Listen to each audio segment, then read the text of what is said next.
Hi, I'm Ben. And I'm Josh.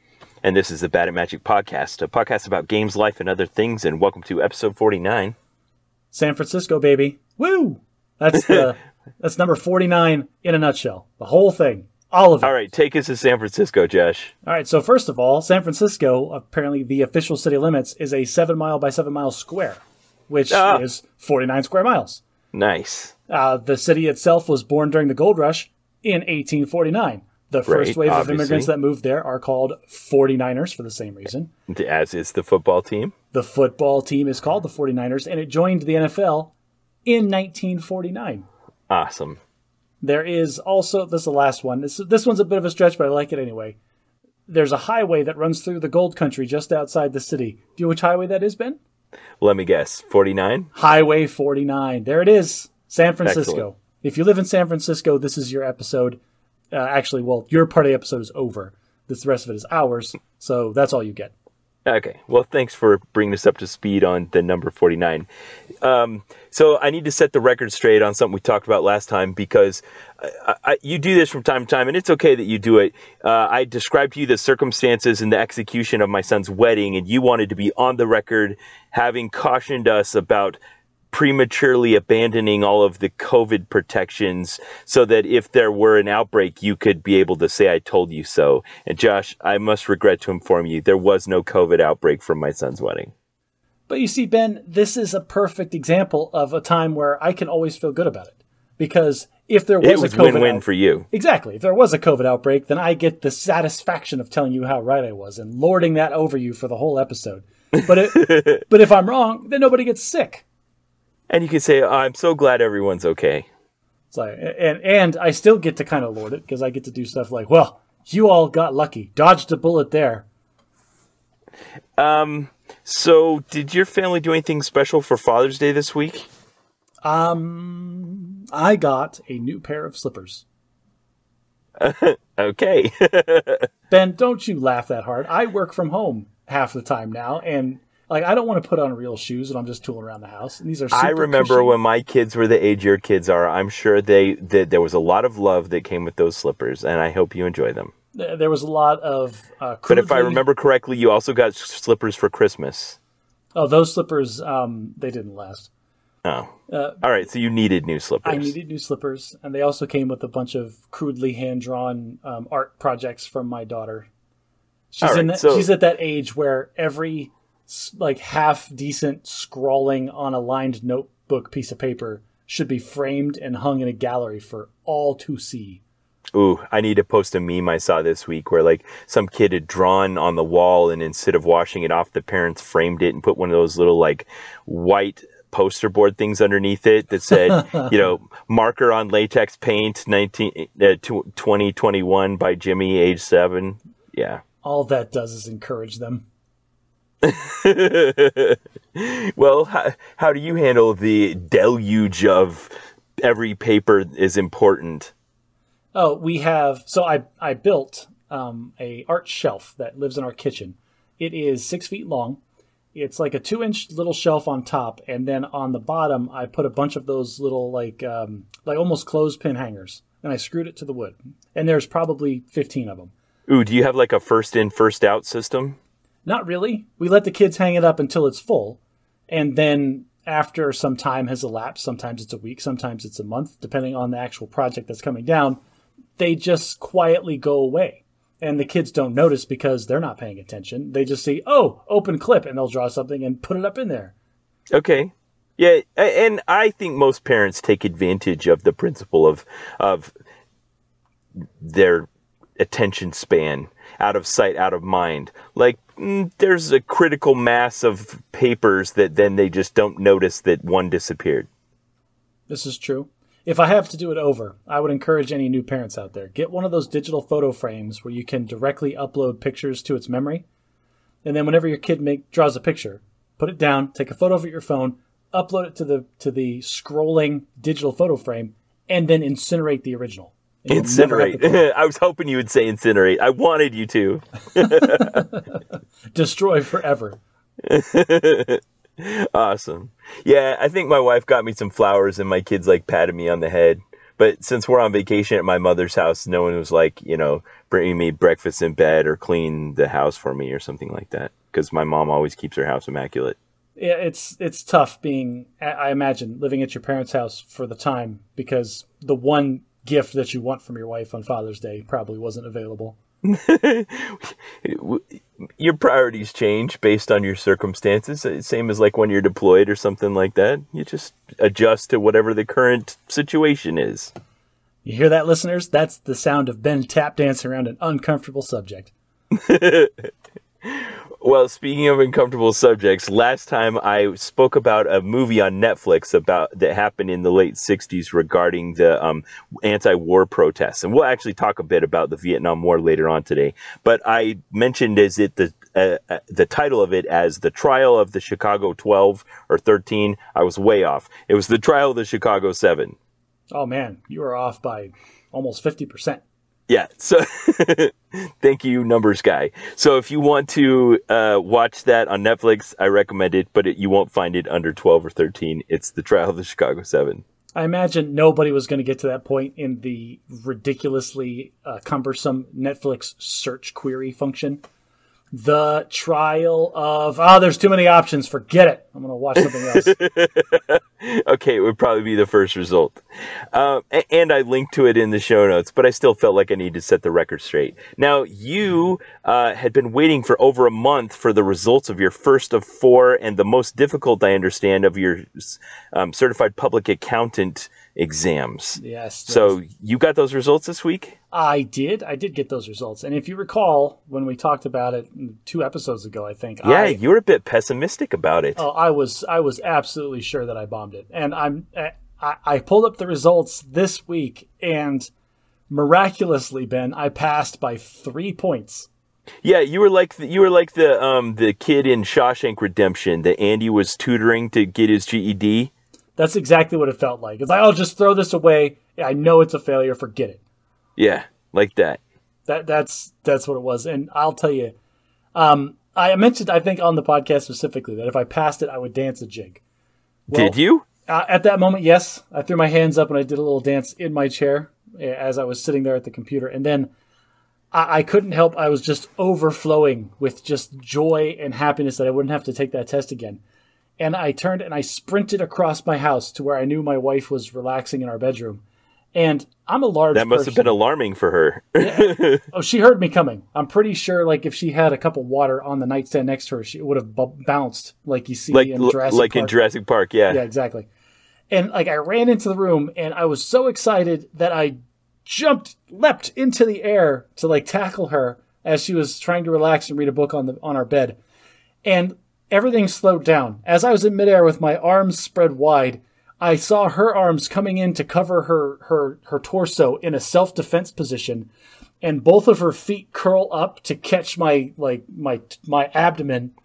That's a good way to get punched in the face. Well, yeah, she went into full-blown like self-defense mode. Oh, and, man. Like, good on her. I was immediately thrown to the side in a semi-painful like deflection of my momentum. But Did that quash your enthusiasm, or were you ebullient nonetheless? So I was super jubilant anyway, and then like I fell to the side and then tackled her again, and then did the the expression of my happiness. And then because I'm getting old, like a few minutes later, then I started feeling all the ow, where did you get me? Ow. Did you ever watch Perfect Strangers back in the 90s with Bronson Pinchot and...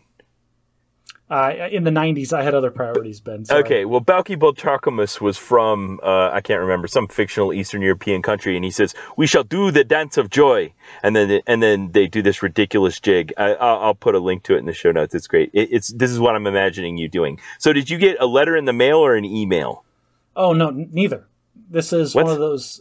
So after I took the test, it had to be graded by the testing facility. Yeah, the board. The results sent off to the state board, and once the state board certified the results, it was sent off to the national board. And I had to log into the national board portal where I have to schedule these tests to get permission to take them. So have you been logging into this portal like once a week, hoping you would get the results, or did you get like an email notifying you your board results were available on the portal? Ben, they don't make anything about getting your CPA certification easy. You have to chase it down every step of the way. Like, everything on the websites are super cryptic. Nothing is pushed to you. You just have to know the procedure and execute it. So somewhere in their documentation that was buried, I found that if I took my test between this date and this date, then my results would come out on or about June whatever. And so that week of the day that they said, I was just logging in every day to check and see if it was there. Man, it's like Ralphie going out to the mailbox looking for his little Annie Oakley decoder pin. Yes, but I wasn't disappointed because I do like the Ovaltine that they sent me. Well, congratulations, Josh. Good job passing. So when are you going to take the next one? Yeah, this is the thing. I was super happy for like an hour. I was like, yes, I passed the test. And then super sad. I was like, oh, I have to go back to studying for the next one. I got to take 3 more. Yeah, so I'm back to the hour and a half of studying 6 days a week. And if I can stay on track, if I can keep my motivation at this current level, I'll be ready to take that test in October. Dude, that's admirable. I feel like I've lost a step mentally, getting on in my mid-40s, and I don't know that I could take on something like you're doing, so good on you. Well, the other bad part about passing that test is now there's a ticking clock. If you don't pass all 4 tests within 2 years of each other, then you have to take the first one over. So yeah, but we've talked about this on the podcast. What you've done is you set up a system that creates scarcity. That was episode 4, I think. Now that ticking clock actually can help you and marshal your resources and get you to focus on the task better than without it. Well, so far, this first week back to studying, it has really worked because all I can think about is, man, if I fail even one of these next 3 tests, I'm going to be in trouble. All right. Well, good luck with that.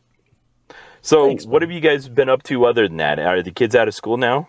Oh, the kids have been out of school for more than a month. They got out in early May, I think.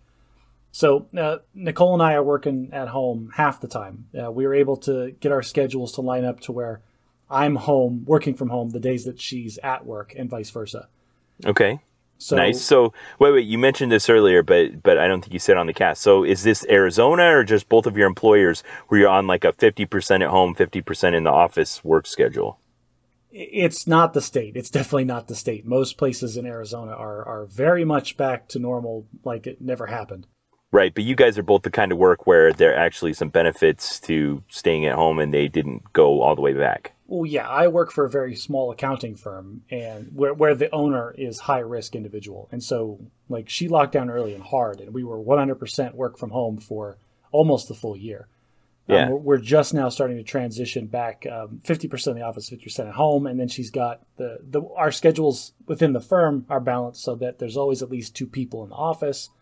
We're doing everything that we can to maintain the safety, but still be able to see clients. But is it just solely driven by COVID considerations, or are there other things as well? Well, now that we were forced to do it, is she's also seeing kind of the benefits of the fact that, yeah, we can maintain productivity when we're home. And the numbers actually show that some of us are a little more productive at home than we are at work because we don't spend as much time. That's interesting. Well, we don't spend as much time like walking past the office and then just talking about your weekend or your day for 15, 10 minutes. You know what I mean? Right. I'm always constantly getting dragged down rabbit holes talking to her about processes, procedures, and just management type stuff. And so without that happening all the time, we actually both get more work done. So what are you and Nicole waiting for to kind of loosen up a little bit and do some of the kind of things with the kids that you haven't for a long time? Man, that's the $5 million question. So here's the thing is we have a hard deadline because Nicole's employer is going to have her come back full time sometime in the coming months. Like, we know it's coming down the pipe. They're already kind of pushing to have everybody back. Yeah, but you and her have both been vaccinated. But that eliminates the childcare problem. It's not about us getting it, Ben. Like, or whenever we're talking about this, I'm not worried about getting coronavirus. Right. I'm not worried about my wife getting coronavirus. I'm worried about one of us bringing it home to my high risk son. Right. It's always the kids. That's the consideration. So we're with the childcare falling to pieces because I'm not going to be able to work from home full time. That's just not realistic. Either we'd have to have a sitter or we'd have to have somebody. I drop them off at somebody's house. Either way, we're opening them up for more exposure. So once the new school year starts, we are going to send our kids back to the public school in person. So that necessitates a reevaluation of the risk mitigations that we're taking, because a lot of them aren't going to make sense if their kids are going to be in school anyway. Now that, there's a whole spectrum. I mean, are you guys ready to go to Legoland? So we are going to send the kids at least the beginning for a while. They'll go and they'll wear masks, and they'll probably get picked on from the other kids because we live in a very, very red area of the state. But it doesn't matter. And so this is not. I've been mask shamed myself already. I have been a couple times to get weird looks, but nobody said anything. But I think that's probably I've been actual like mask shamed. It's a free. Why people listen? I don't know why. Listen, anti-maskers. They take it personal. Yeah, listen, anti-maskers. It's a free country. That whole thing about I don't have to wear a mask if I don't want to. Guess what? That goes the other way. I can wear a mask if I want to, all the time, forever. So, how dare you, Ben? I will tell you right now. The next time we go to Vegas for a why doesn't this apply to other things? Why don't the gun carriers be like, why aren't you carrying a gun? I'm offended by the fact that you're not carrying a gun. How do you know I'm not? But this has really made me think about, and I've talked to other people that feel the same way. Like you put yourself in these situations where imagine flying across the country. Like that takes on a whole new outlook when there's a virus exists that could kill you, that is airborne, that people can have and not know about. So it's like, why would I expose myself to that kind of a risk if I don't have to? Like, I can just wear a mask over my face on the flight. I can wear a mask when I go to the Las Vegas Grand Prix, and I'm surrounded by 30,000 people from all over the country who have some of the poorest hygiene of the population. Yeah. No doubt that we've enjoyed an unprecedented period of freedom from like the common cold and the flu and that kind of thing. Very true. I used to get sick with just that minor cold bug all the time because my kids would bring it home from school. Yeah. I haven't had anything like that in a year and a half. Yeah. So we're all immune compromised. Okay. So would you guys have something planned? Nothing big, no.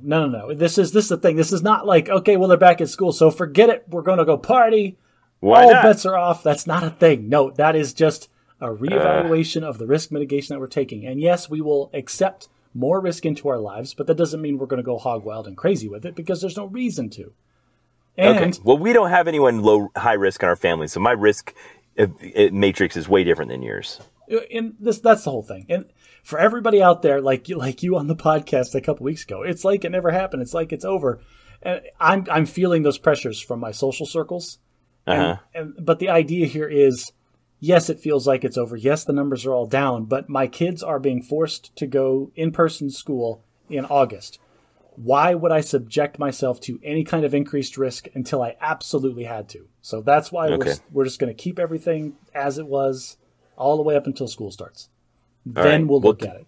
Don't let them see my Facebook feed because we are like that country song, "Live Like You Were Dying" over here. Yeah, right. Just like live like you were dying. What is it? What does that look like as an LDS family? You would not believe my life that for the last 3 weeks. Like after we got here and it was like, all right, the boys' wedding is in 2 days, so it was all focused on the wedding. Then once the wedding was over, we went into full blown like binge all of the fun of summer vacation we haven't had in the last year and a half all at once. We had fireworks at the park where we just walked over to the golf course and sat there and it was like big fireworks in the sky. I bumped into an old friend who works in Hollywood for animation production studios. He's now a professor at my university here in the Valley. So he brought my kids down to the studio on campus and they got a tour and they got all excited about going to college. Yes, thank you. We went up to Idaho and they have, so out in the middle of the desert, there's these canals that are made out of concrete where the water's traveling maybe like 10 miles an hour and they're just out in the middle of the desert. So it's hot and it's unattended and there's this bridge that goes over them. And so we went out there and you just jump off into the bridge in the canal and it's like the longest lazy river in the world. It just goes and goes. Except for when you have to get out and walk back to your car. Yeah. Well, there's that, but it's great. So we did that. There's this farmer in Idaho that used to farm sod, and he built these like rolling hills next to his house, and he covered them in like the world's longest slip and slide, and you can go there for free. You just got to call him and tell him you're coming. So we went there, we hung out all day and played on the slip and slide all day. We've been wakeboarding, we've been kayaking, we've played badminton, disc golf, we've gone swimming. My grandmother celebrated her 94th birthday. I've been high-speed go-karting. We've done so much crap. It's amazing. You say all of this, and it does sound great, but you didn't talk about the one thing that I wanted you to talk about. Ben, you played the greatest board game ever for the first time this past week, and I want to hear about it. Okay, so let me do an update, just like I do. I played another 4 board games since I gave the update last episode. Okay.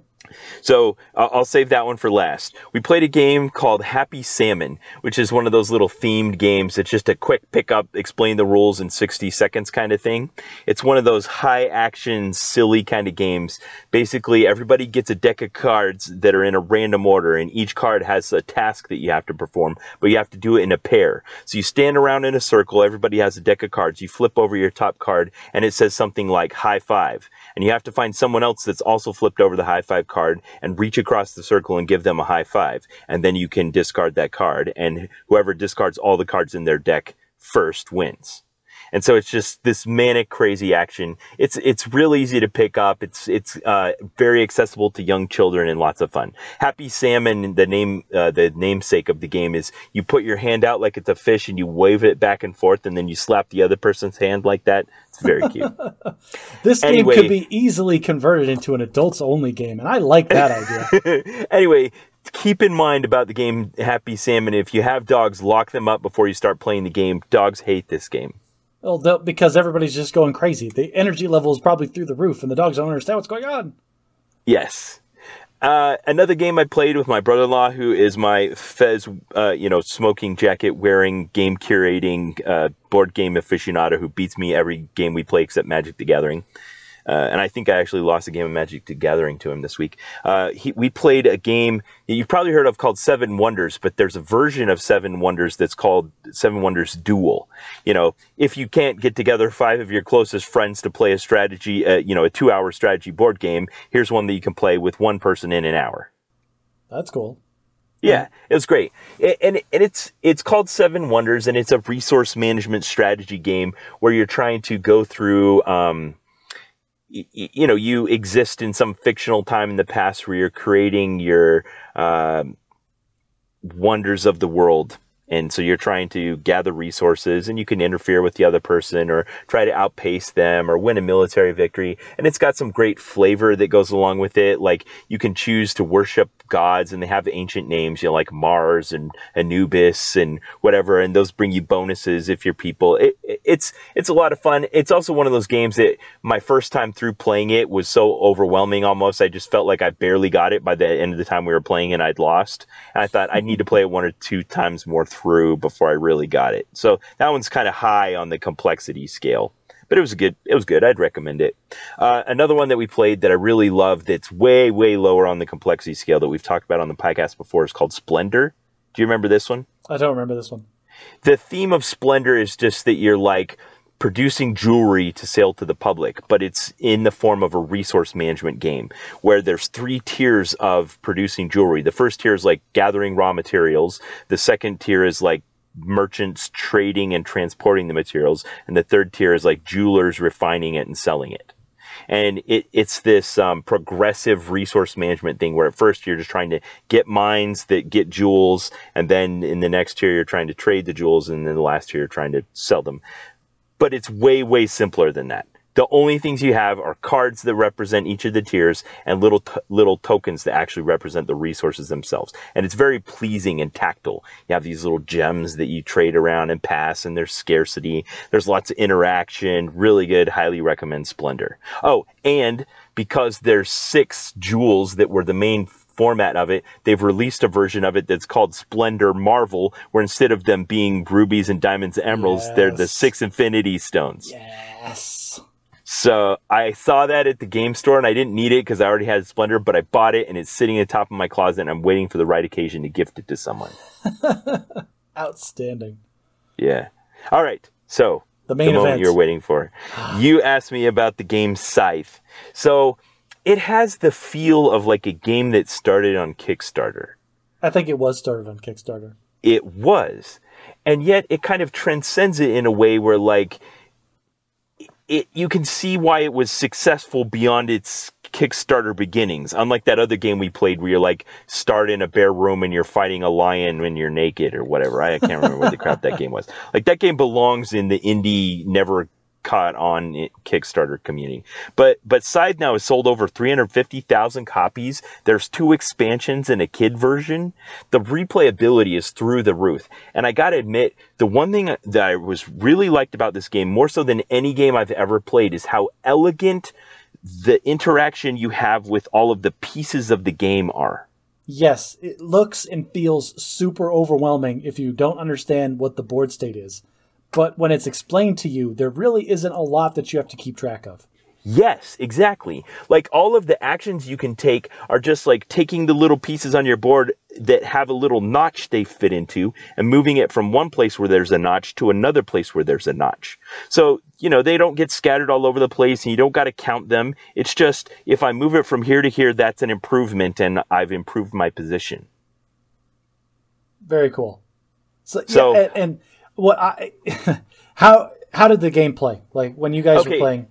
So there's a 30-minute video on YouTube you can watch about the rules. And I tried to watch it, but I can't pay attention to 30 minutes of somebody explaining the rules to me to it. I like to just dive in and try it. So the flavor of the game is like it's post-World War I, and there's all these factions that are warring for resources, but it's like this dystopian alternate world where technology has invented mechanized robots, like giant mechanized robots. That are still fossil fuel powered. The word that you're looking for is diesel punk. Okay, diesel punk. All right, I didn't know that was the term, but yes. And so it's kind of this cool hook that draws you in and helps you assimilate all of the mechanics. Okay, I get it. You know, the war just ended. There's a lot of anarchy amongst these different groups, kind of a vacuum of power. They're all trying to get to this factory and they're building up, and you could win by just having better production of food, or you could win by producing a better military or try to take a balanced strategy. And this game has some good elements of like how you select your leader and how you get the type of, I don't know what to call it. It's almost like your alignment and character class that you just are randomly given that can influence the strategy you should take to try to be successful in the game. Yes. Every turn you take a standard set of actions. But at the beginning of the game, you randomize how effective the different actions are for you specifically. So one game, it might really benefit you to do this, to do like military action, whereas the next game, it really benefits you a lot more if you just do the farming actions. Right, and so it rewards you if you're the kind of player that is flexible instead of always likes to play the same kind of strategy. Yes. The first time I played Scythe, I sat in my corner of the map, and I just harvested all the wheat, Ben. I had all the wheat, and everybody was laughing at me because they were fighting and doing all the fun fancy stuff, and I won that game by a mile.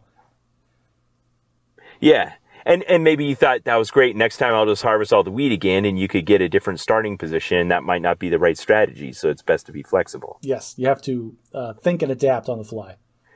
So it took us just shy of 2 hours, and I think we had 5 players, which was reasonable. Is about what I expected. I think it could probably be closer to an hour the second time, where there's no explaining and questioning. And we messed up a few things, but I think the overriding rule I needed to remember about that game is trust the elegance of the pieces in the board.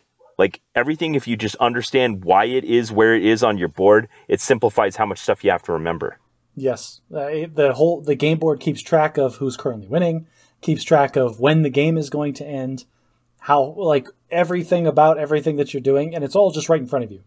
Yeah, you don't got to memorize it. It's not as overwhelming as it seems at first. So that one is kind of a weird game, unlike Axis and Allies or something where there's just infinity tiny pieces that you have to memorize everything about on the board or read some microscopic print on your reference card. It's relatively straightforward. You just got to trust the board, and it was fun. I would definitely like to play it again. So we'll put that on our list for next time we're together. Outstanding. We, my play group, the handful of people that I can get to play these kinds of games, they were so enamored. Well, specifically, my dad was so enamored with the game after we played it 2 times that he purchased not only the expansion, but also the custom money tokens that you can get. Like the default game comes with little cardboard punch-outs of the different money. I get that. People like to do that where they buy little things to help them organize it or upgrade it. Oh, yeah. We replaced all those cardboard tokens with actual steel currency that's different colors and different sizes and different styles. All the mechs that you get are specific to each faction, but they come unpainted. I imagine you could paint them. I haven't painted mine yet, but that is on my giant long list of things I want to do someday. Yeah. That game is great. One of my favorites of all time. Yeah. Recommended. Definitely recommended. Wonderful. Well, so it sounds like you've been having a wonderful time on your summer vacation. Yeah, I want to touch on a few other things because also it's just been a little bit of Americana. Like I said, it's starting to feel like COVID's over now, and we've just enjoyed driving across the country. Went to Wyoming where my grandmother grew up, and went to the cemetery where my great grandmother was buried, and then we went downtown to where they have this antler arch made out of elk antlers that goes over the highway into this little drive-in that looks like you flash back to 1955. You pull up and they come out and take your order, but then they do it on an iPad. I didn't realize they had a national monument to animal cruelty in that thing. Hey, there's no proof that those are from animal cruelty. Elks lose their antlers naturally every season. Sure. Okay. Keep telling your kids that, Ben. These are Schrodinger's antlers, Josh. They both came from and didn't come from elk that were horribly murdered. Right. Yeah. And another thing I've had occasion to do while I was out here is we came to Utah a year ago under COVID, and we just kind of came and visited my parents and left. No disease transmission or anything like that. And this time I was kind of catching up on what I usually do is I put an alert out on social media and I get together with people. And it's funny because I have friends I've collected from each generation. On this trip, I've gotten together with friends from high school, friends from college, friends from my first tour in the military, second tour in the military, and it's been great. So many cool things, so many common experiences people have been up to. Just all my parents, my siblings, my wife's siblings, high school friends, college friends, military friends. It's just been fantastic. I love it. I'm going to be sad to go back to work. You're genuinely making me feel jealous over here because I'm not the outgoing social guy. So you're talking about all your other friends, and I'm just. Well, you were on my list too. I'm just in here in lockdown. I get to talk to you every 2 weeks. That's like the highlight of my social calendar. I invited you to come out here. You just didn't. And Ben's just behind my back, seeing all these other friends of his. I didn't even know these friends existed. Okay, well, tomorrow I'm going to get in my car and I'm going to drive another 300 miles south of where I am right now, which is only 50. The only thing between you and me will be the Grand Canyon at that point. Oh, yeah, it's just that thing. Hop, skip, and a jump. No big deal. Don't you dare. Seriously, don't you dare drive down here. It is horribly hot and terrible. I know. Right now. Don't come down. I know. We've already rented the Airbnb. The whole family's going to be there. All 33 of us are going to be at this place in St. George, Utah. Well, that'll be fun. That's is this the upcoming family reunion you keep mentioning? Yep. Yeah. So I'll probably have a few more board games to add, some fun experiences to have, and yeah. And 600 people to meet. Lots. It'll be great. Neither confirming nor denying. It is time for Bad at Logic. Is it? Okay. Well, it is my turn this week to talk. Yeah, we're doing a bias. We are doing bias. And I can't help but make this joke. I'm the biased one. So here's the bias. It's a good joke. Keep repeating it. So, Ben, this is a running trend with this whole segment is I really like this bias. The bias that we are talking about today is the curse of knowledge. These are good biases. From the text, it says, once you understand something, you presume it to be obvious to everyone.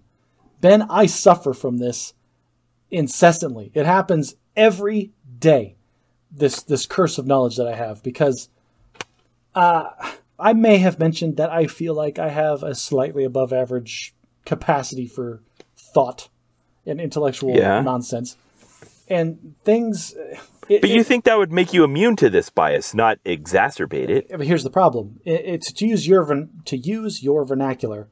I feel like I've been blessed with a strong intelligence. And it doesn't take me long to learn new things. It doesn't take me long to pick up new skills. I can read and understand and process things fairly quickly. And I just assume, and I did for the longest time in high school, it took me forever to realize that not everyone picks things up the way that I do. And it is my entire adult life interacting with other people, especially in a professional context.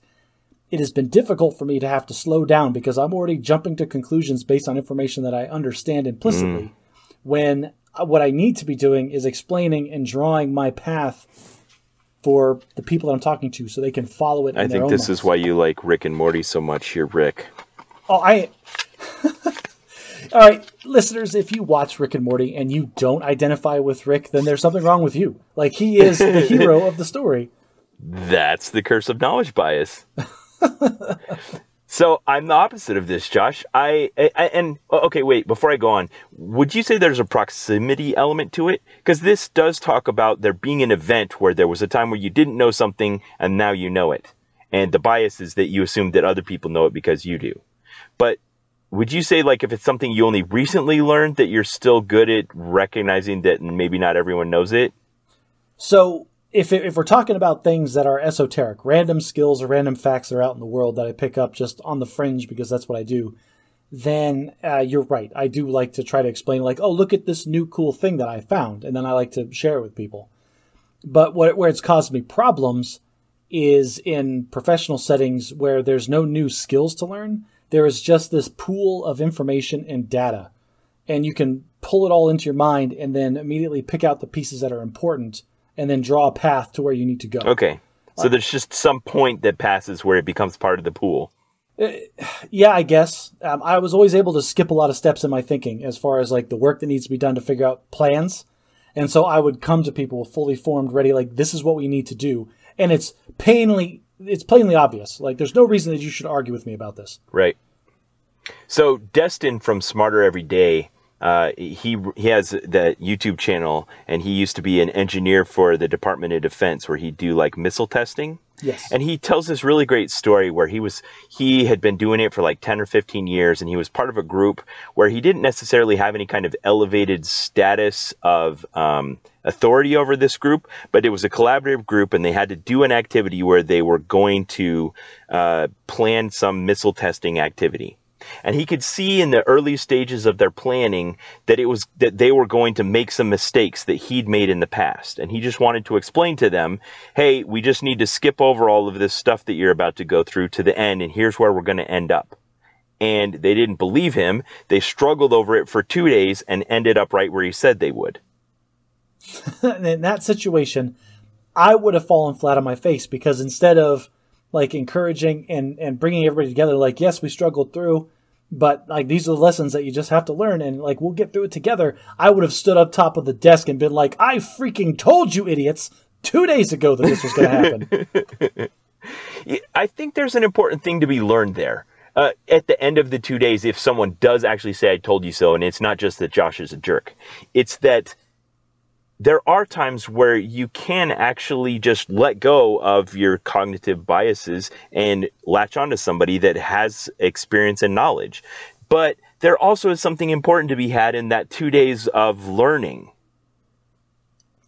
For them, not for me. You can't necessarily skip over. No, this is the problem, is you're thinking about everybody and trying to make everybody better. I'm just worried about my own little corner of the world. I don't want to sit through 2 days of you guys arguing. I know how this is going to end up. You guys are going to torture me with your nonsense for 2 straight days, and it's going to be a waste of my time. That's all I care about over here, Ben.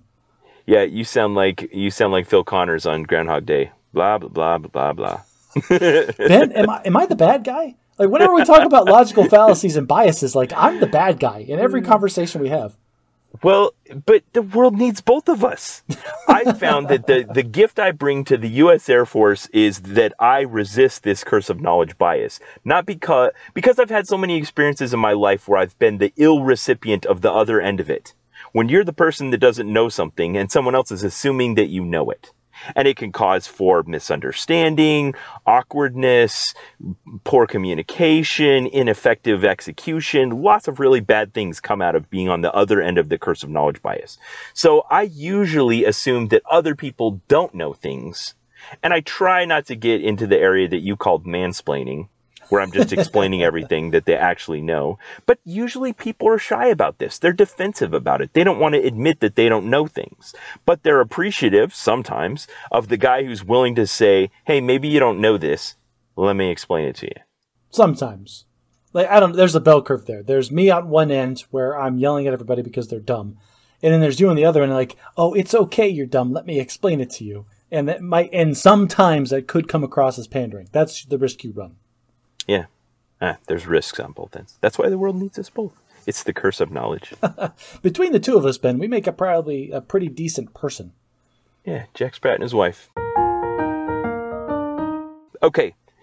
It is time for Bad at English. No, it's not. You skipped over my whole bad at husbanding segment.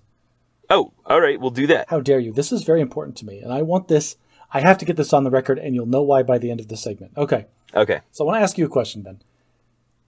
This is a strategy that I take with my wife. I've not on purpose, but just kind of on accident. Like it's been positively reinforced in my mind that this is the way that I can get what I want out of my spouse. And that is, I don't necessarily like ask her for things straight and put my foot down and say, no, I am doing this and you're just going to have to deal with it. That runs into a lot of opposition. Instead, I like to wear her down slowly, like float something in the beginning and then wait some time and then float it again. And then just keep wearing away at her resistance to it until she realizes that this is something that I really want, and then she lets it happen. You're talking about purchases that draw on the family's resources. That's the biggest place that I wear her down. But what I'm going to talk about specifically today is not about that. So have you ever done this to your wife? Yeah. When you say this, one specific example comes to mind, and that was early on in our marriage, I realized that my wife and I were a mismatch on her habits for executing the laundry chore. Okay. She just wanted to be more particular and fussy about it than I intended to be. I kind of had this ethic of, like, I understand every single article of clothing has a tag on it telling you what its specific wash and care instructions are, but when I have 1,000 of those, I don't have time to figure. Was she breaking it out into like the multiple different styles of laundry that needed to get done? Yeah, that kind of thing. And so at first I was trying to be helpful with laundry, and she was like, no, don't wash those with those and do this, and I realized that I just wasn't willing to put that amount of effort into it. And I kind of had this ethic of like, look, if you're a piece of laundry in my house and you can't abide, the cold wash with the light colors, then you don't deserve to be in my house and you deserve to be ruined in my washing machine. Ben's washing machine is Thunderdome, baby. It filters out the laundry that doesn't belong in our family. That's fair. So she would give me all the instructions and I would kind of like play clueless, like, oh, oops, I didn't know. But I knew exactly what I was doing. I was doing it on purpose. I was wearing her down. So she finally reached a point either where she decided she didn't want my help with the laundry because she didn't like it when I did this, or she was willing to accept it. That's a different thing entirely. Do something that you've been asked to do so poorly that you're never asked to do it again. So that's one way of wearing down. The other way of wearing down is at least she stops pestering me about it. Alicia, you deserve better. Like, just you do. All right, so what's your wear down circumstance? All right, so we're a little late to the game on this one, and I'm worried that we're not going to have the time to execute, but I'm going to pull it out. We finally decided on what we're going to be for Halloween this year. What do you mean you're late to the game? It's June. Yeah, it's June. I'm freaking out over here. We should be 2 months into this already. Yeah, Alicia can relate to this. Go ahead. So what did you pick? So here's the thing. My wife has been fighting this for this entire 6 months. Entire calendar year. Why do you have to wear her down on this? Do you want her to wear like a bustier or something? No. So what me and the kids all like said, like very early on, back in January, like, oh, you know what would be great for Halloween is if because we always do the group costumes every year. And so we wanted to do Hollow Knight, me and my kids. Okay. And that's, if for those of you who don't know, very stylized, cel-shaded kind of drawings. Yeah, it's a video game. It's a 2D platformer that is very pretty, very hand-drawn, and has a lot of really cool, bright, colorful, cute characters in it. With dark lined borders. Yeah, it's very cartoony art style, and it's very minimalistic, like just a handful of primary colors. Like, it looks really nice. Like, so is it going to be like the Stormtroopers and you guys are just all different colors of Hollow Knight, or are there like different characters? There are different characters, and they are distinct, and they play different roles in the game, and we've all picked the ones that we want to be. But my wife fought against it for the longest time, to the point where she was Googling and showing us different costumes in different genres. Like, oh, we could do Pokemon, and look at the costumes we could do, and showing the kids. And then she was trying to seduce them away from the Hollow Knight option. Yes, because she doesn't necessarily like the Hollow Knight option, because her biggest concern is nobody's going to know who we are. Okay. Well, but that's the great thing about doing something obscure. It's that much more rewarding when someone gets it. Well, and my counter argument to her was that 2 years ago we were characters from an anime called Bleach. And literally one person knew no way Bleach is more obscure than Hollow Knight. Bleach, yeah, exactly. Bleach has got to be more obscure than Hollow Knight. Hollow Knight at least is in gamer zeitgeist. So anyway, the way I wore her down is every couple of weeks I'd bring it up like, the kids kind of really want to do Hollow Knight. She's like, no, nobody's going to know who we are. And we had that little back and forth, and I just let it go. Then I was like, when she wasn't around, I'd be watching like Hollow Knight speedruns on YouTube and have my kids watch with me, like at lunchtime for a couple minutes. You were working against her. They were all on board, and you were priming the pump. Last week, you were feeding the flame. I started a new playthrough of Hollow Knight and have been playing it on and off every couple of days. And yeah, finally, she just accepted and came. Was like, okay, we'll do Hollow Knight, and here are the costumes we're going to be. And I was like, oh, well, as long as you're okay with it, sweetheart. But in my mind, I'm like, yes. Doing the Do you pump. accept it when she wears you down?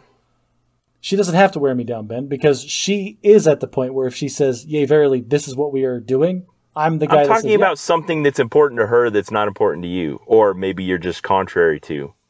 There are a couple things that come to mind, but I don't, if she expresses to me, like, I would much rather her just tell me flat out, like, this is important to me, I want you to do this. And then I will adjust my way of thinking, rather than try to wear me down on it.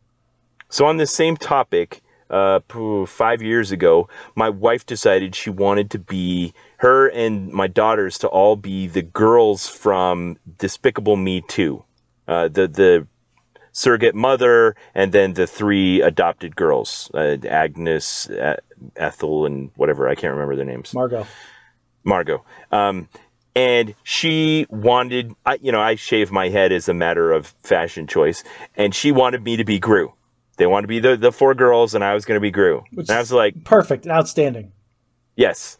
And she made fantastic costumes. I'll put a link in the show notes. Just beautiful, perfect Despicable Me 2 costumes, and I was the complete stick in the mud. I was just like, no thanks, I don't want to be Gru. I didn't really have anything against it, like whatever. I just didn't want to dress up for Halloween. Gru wears like a gray suit and a big nose. Like, that's it. That is the extent of what you were being asked to do. You were being asked to put on a gray sports jacket and some boots and walk around with your hands behind your back. That was it. You party pooper. My wife is really enjoying this part of the podcast. Again, Alicia, you deserve better than this party pooper. Well, I'm not. Okay, so you'd mentioned a few minutes ago the risk that the wife is weighing this against, that maybe you come up with a costume, you spend your time on it, you go out, and it's not appreciated by the masses. So I think this means your family's assuming that you'll be back to normal enough that you'll be out amongst the people by October. Well, I mean, we trick-or-treated last Halloween right in the middle of a huge spike in coronavirus. Were they wearing like coronavirus masks underneath the Stormtrooper masks? Excuse me, those were Mandalorian helmets. Mandalorian helmets? Painstakingly handcrafted and painted, sir. And yes, actually we were. We were wearing coronavirus masks underneath our Mandalorian helmets, and we were wearing gloves I did not even the think entire about that. time. And wow. And we let the candy age for 24 hours before we touched it. Okay, well, maybe they did to you like I just did to you, like, oh, aren't you a cute little stormtrooper? And your son's like, I'm a Mandalorian. Now, Ben, you're forgetting that this was right at the height of the Mandalorian show. Like, I think season 1 had just ended. Okay, fine. So you were benefiting from being at the peak of pop culture. Now, I know this isn't exactly obscure, but maybe about 15 years ago, my wife did a real awesome number on some Zelda costumes. My 2 oldest sons, who were like 7 and 5, and my daughter was 3, and she did Red Link, Green Link, and Princess Zelda. Spot on, nailed it. Pointy ears and everything. And so many people were like, "Aren't you a cute little elf?" So actually, it's funny you bring that up because Zelda was one of the things that she tried to lure us away from Hollow Knight with. And that one I was on board with. My son was going to be Link, daughter was going to be Zelda, my wife was going to be the ninja chicks that are in the nice. The Ocarina of Time. Yeah, Gerudo Valley. Gerudo Valley. No. The not the Gerudo Valley chicks, but the ninjas, the Shakira or whatever from Ocarina of Time. Yeah. And then I was going to be, of course, Ganondorf. What else would you be? Well, but I got to say, this is the point I was trying to get to, is that it was so rewarding in the end when, even though there were people that were saying, "Aren't you a cute little elf?" there'd be the one like college-age kid that was there volunteering at the party and be like, "Hey, nice Link costume." And my sons would be like, "Yeah," they'd hold up their Hyrulean shield and clink, swords of whatever they're called to time. The Master Sword. Master swords. You're killing me, Smalls. Maybe I'm just baiting you. I hope so. This is Here's the thing, though, Ben. Like, I'm not going to wear these costumes for anybody else. If we get recognized, that'll be nice. But I'm going to show you. I'll send you pictures of the costumes that we've picked out. And even without people knowing what they are, they're still going to be cool costumes, especially if you see in a group of people, all 4 wearing this like similar motif. It'll be cool without knowing what it is. Yes, I agree. I've had that experience where you see them, you're like, those are cool costumes. I know it's something, and I don't know what it is, but they're cool. That's what I'm going for. Well done. I have purchased EVA foam. I have purchased a heat gun. I'm going all out. Like, we're going to make custom molded helmets. Like, I'm going to do a test run tomorrow. And again, we're in June. All right. I'm running out of time. Listeners, Josh has identified his next project. That's it. He is on board and off to the races. Nicole's going to do all the tailoring. I'm going to do all the helmets and the weapons. And it's going to be an uphill fight. But once I figure one of them out, the rest will flow, and it'll be great. Well, congratulations to wearing down your wife's resistance. I feel like wearing down my wife's resistance is like silence. If you speak its name, it doesn't exist anymore. For Nicole, who's going to listen to this podcast, sorry, not sorry. I am super stoked about these costumes. and one of the reasons that I had to get this segment into the podcast is now I am in the world, on record, in the public.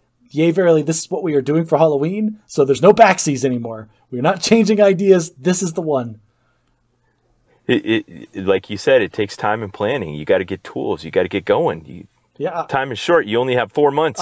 I know. I'm on the clock, man. Like I'll get it, but it's going to be tight.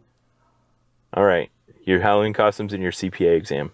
The CPA exam is going to get delayed before the costumes do. Well, I've got a useful bad English term for you today. Okay. This one is chuffed. Chuffed is a term that they use to describe an emotion. It's always about yourself, usually. Like, you could say, "Ben, I'm quite chuffed. We finally settled on our Halloween costumes today," which means, like, very pleased.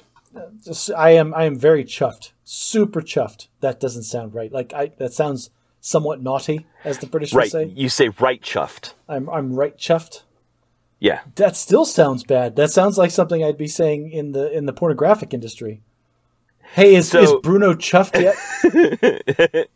No, that sounds like I need some talcum powder. I'm getting a bit chuffed. There's also a verb form of it, or the gerund chuffing, which they use as in place of the word very. Okay, so that's chuffing amazing. Yes, like that. That does not roll off the tongue at all. And hence bad at English. The Queen's English is ridiculous. Well, for our main segment today, you had proposed that we just do kind of a potpourri grab bag kind of thing. So we've each got a couple of topics we want to talk about, and I think we'll do them in alternating fashion. So why don't you go first? So actually, Ben, the reason I proposed this is because when I talked to you about that, I'm like, what's our main segment? You go, oh, we don't really have one. I was in a bit of a sour mood. I was like, you know what? Let's just complain about random stuff. Okay. I'm just in a complainy, sourpuss, grumpy mood that day. Did it last?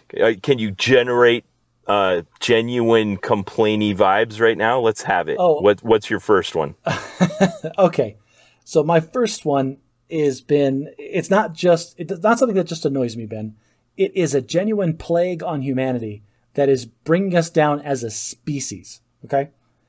And that is the idea of news versus what we actually have, which is infotainment. So the idea here being... You got to convince me. I'm already feeling skeptical. Oh, don't even start with me. Okay, so here's the problem. Is originally there was this thing called the news where people wanted to know what was going on in the world around them. And so these... Okay, give me like a journalism 101 ethics, like purity of purpose and execution. As a journalist, and you could Google this today, like they will swear up and down every like ethics class you take as a journalist is you are supposed to tell the story, impart the facts, no bias, no opinion, no speculation, no drawing conclusions. This is what happened, X, Y, and Z. That is it. It is up for the reader to decide how to interpret it. That is not what we get, sir. That is not what we get. What are you shaking? Josh, I think we've established conclusively on this podcast that there's no such thing as without bias. That's the problem. This is what I'm getting at. If I want to know what happened, just the facts, I have to dig.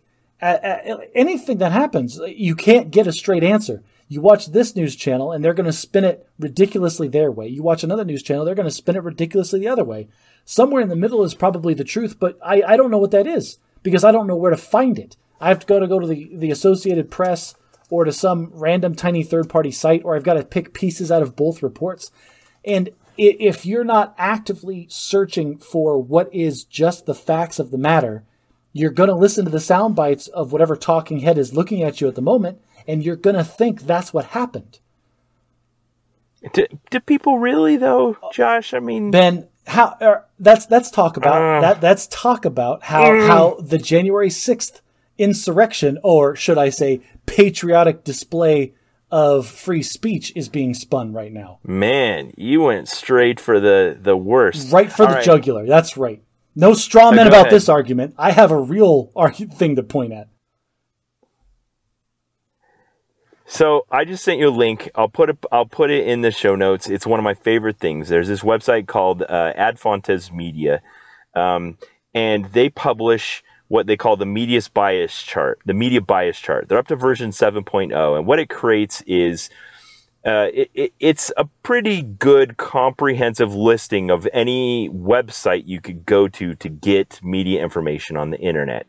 And they have an objective set of rubric criteria that they apply to information presented by that site, and they aggregate it over time, and they generate a rating. And their site measures the fact basis of the media and the left or right leaning of the political media. And it creates this nice little like catenary arch. And the things at the top of the arch are the most neutral politically and the most factually based.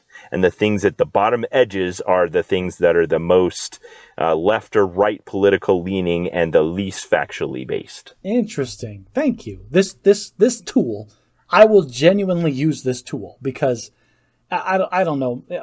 I live in a very red state, and I'm not a very red person.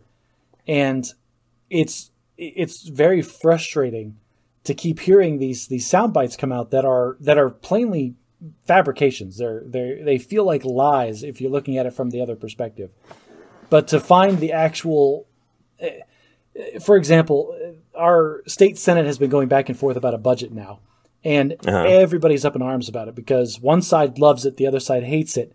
And unless I go to actually read the bill, the legal verbiage. I have no idea what's actually in the thing. Okay, but I'm still looking for you to clarify what's the difference between news and infotainment. And hear me out here for a sec, because I'm going to be antagonistic about this. Okay. All news is infotainment, because you're still producing a product that people have to consume. And if they don't want to hear what you have to say, or you're not telling them what they want to hear, or doing it in a way that's entertaining to them, they're just going to shut you off and you can't exist. Exactly. You thank you. You explained it. That's it. Thank you, Ben. You've proven my point precisely. Because of the way that our medias work, there is no incentive to just report facts. There is no. I don't think it's. You're saying it like it's causal. I'm saying it's reverse of that. No. It evolved into this because of the mechanics of the media system that it's in. Like, the problem, though, is that people still think of it and call it the news. Like, the news is supposed to be an unbiased thing where you get information. But what we actually have is what you're talking about, is this very ingrained, very high profit, very biased infotainment industry that is incentivized fiscally to keep people watching the show. Whether or not they're giving out perfectly accurate information is secondary to keeping people watching.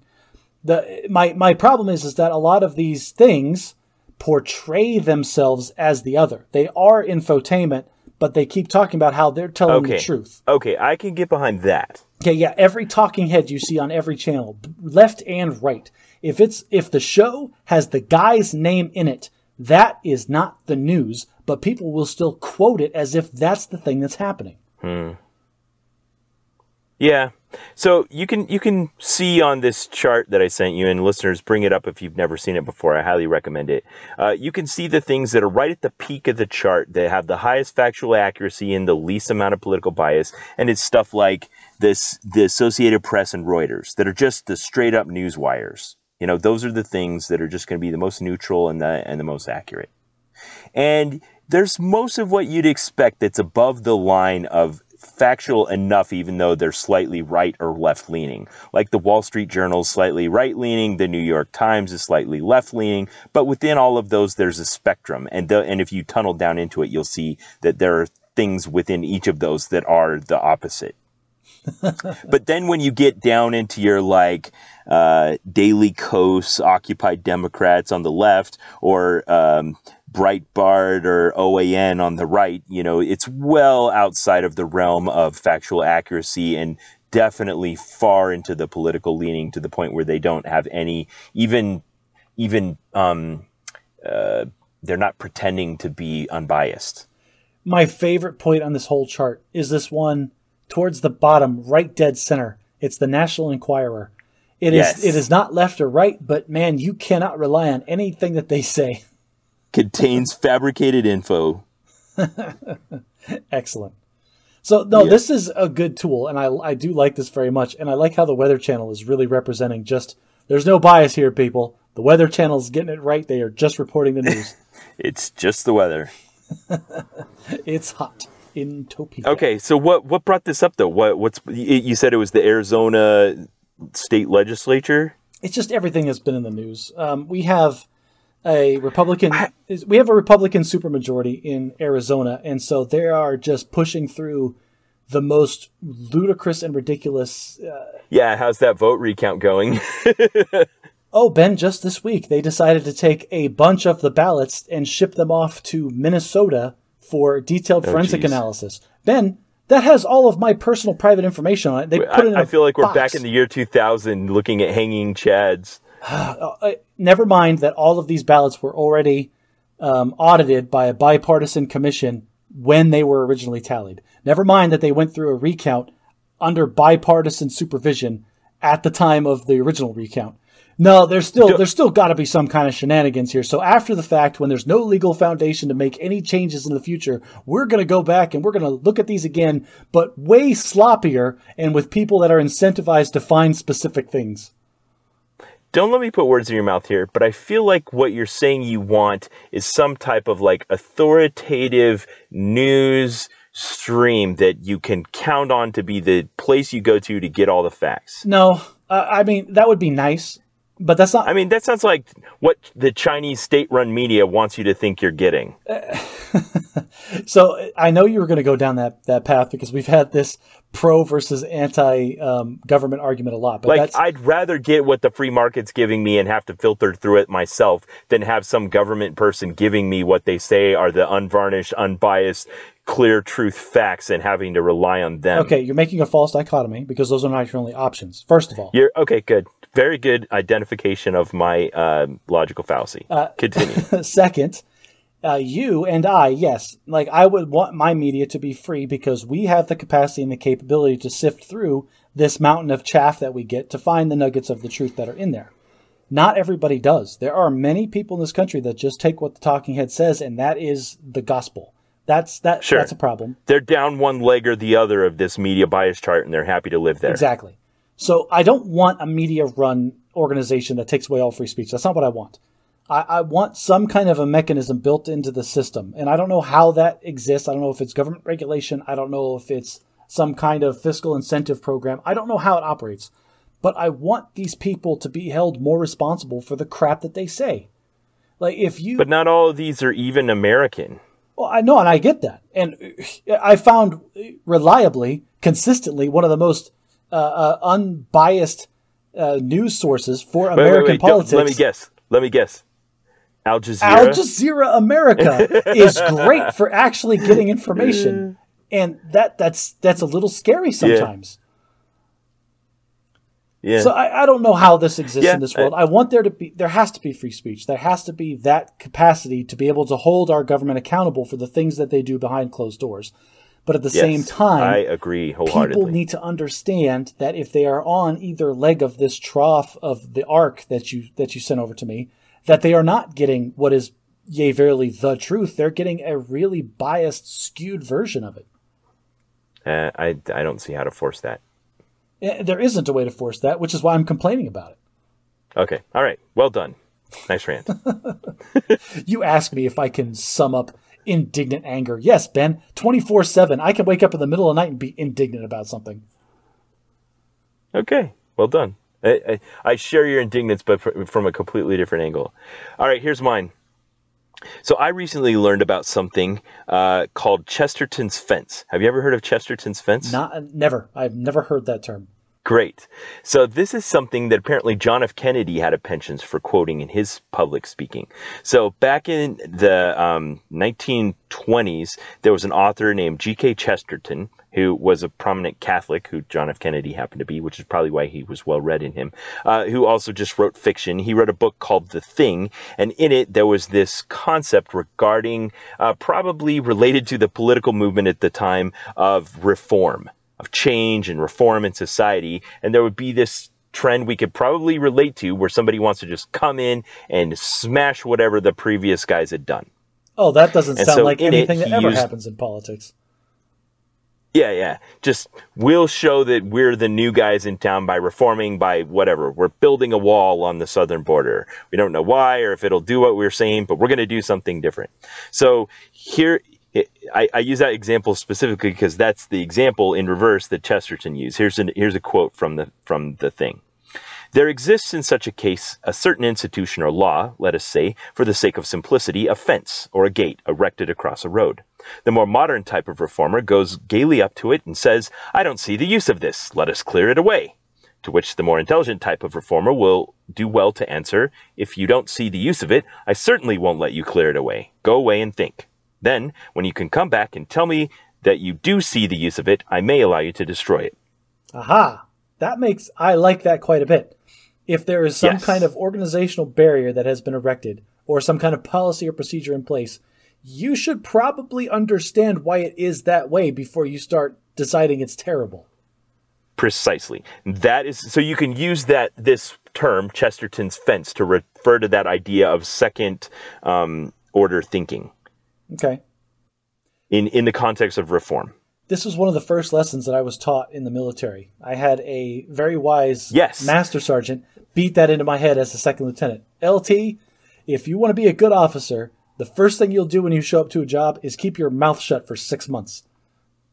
Okay, so you took it exactly where I wanted to take it. So I realized that we have an implementation of Chesterton's fence in the military, but 6 months isn't right for an LT because sometimes you change jobs every 6 months. Maybe he did that on purpose. Like he knew you were going to change jobs in 6 months and told you to keep your mouth shut for 6 months. Maybe when you're going to be in a job for longer than 6 months, you have the vestment to actually make good decisions. Who knows? Maybe you can just do really thorough research and understand the purpose of the fence in the first day and already be willing to make changes. But I think there's kind of a rough order of magnitude. What would you say the right time period is for as a percentage? Like if I'm going to have this job for X amount of time, what percent of that time should I just be figuring it out before I make any changes? My gut tells me I want to say between 5 and 10%. Yeah, I think that's about right. So, when you're a young junior officer, you're probably only going to have a job for about 6 months. So you probably just need, a month or less to kind of understand what's going on. And then if you have something you want to change that's within the scope of your control and you can understand and explain why it was the way it was, then go ahead and make the change. Another life lesson for everybody that wants to be a good military officer. If you're a second lieutenant and you decide you want to make changes in your organization, talk to your NCO first. Because I learned some hard lessons that way. Yeah, he will fix you before you make anything irreparable. But there's such a tough dichotomy, too, because sometimes your crusty old NCOs are part of the problem and they don't have the fresh eyes thing. Now, of course, the lieutenant's going to think he can save the world. I have a great lieutenant that I love to this day, and I think he's a listener of this podcast. And he was fresh out of college. He came into our unit, and there were some really frustrating, terrible things about it. We were executing regional IT control over a lot of computing resources that provided email and internet access to all of the people using our networks. And it was slow and sluggish and tickets took a long time to resolve. And he saw that we needed to automate a lot of the things that we were doing. And he wanted to use his computer science skills to do that. Oh, I can fix the world with my keyboard. And I loved it. I was so excited about his enthusiasm, and I wanted to harness it in a way that would still fit into the unfortunate limitations of the realities of the Air Force. Which is if some brilliant lieutenant comes in and writes a bunch of custom code for fixing the world's problems and then leaves after 6 months and it breaks, now you just have a bunch of broken processes and no way to fix it. I may be guilty of doing this exact thing that you're talking about. There has to be a sustainment plan, and that's what he wasn't seeing, and that's why I was the person telling him he needed to go away and understand Chesterton's fence before he tore it down. I did this exact thing. Like when I went to the flying squadron, they had this really, really bad program that would take the schedule and make it into a printable format. And it had these multiple steps, and there was only one computer that the software was on that could be used, and it had to float around between offices all the time. Yeah. It was really bad. So I just coded a spreadsheet that took what the guys used and spit out what they needed. And without my knowledge, I built it for my 3 guys that were scheduling for this month. And without my knowledge, it spread to not only the other flights in my squadron, but to the other squadron. And I started getting phone calls like, hey, we need to make some changes to your program. How do we do it? I'm like, this was never intended to be in your office. How did you even get that? Yeah. Yeah. So you learned that lesson after the fact. Well, I think this rule can apply to anyone. It doesn't just have to be in the military. It can apply anywhere. You come to a new job. I think there's a critical time period where you're new and you're not yet part of the problem, where you can see clearly the things. And that's your opportunity to learn about the reason that the fences exist. So the second order thinking of Chesterton's fence is understand why the fence exists before you try to tear it down. I mean, that is an excellent lesson. And that is applicable, like you said, not just to the military, but in life in general. I like it. All right, what was your second rant? All right, so my second, this is less of a rant and more of a musing. So I'm going to go less negative and more philosophical with you for a second. You with me on this, Ben? Yeah, let's do it. Okay. So this is the idea that I am constantly struggling with in my own personal self.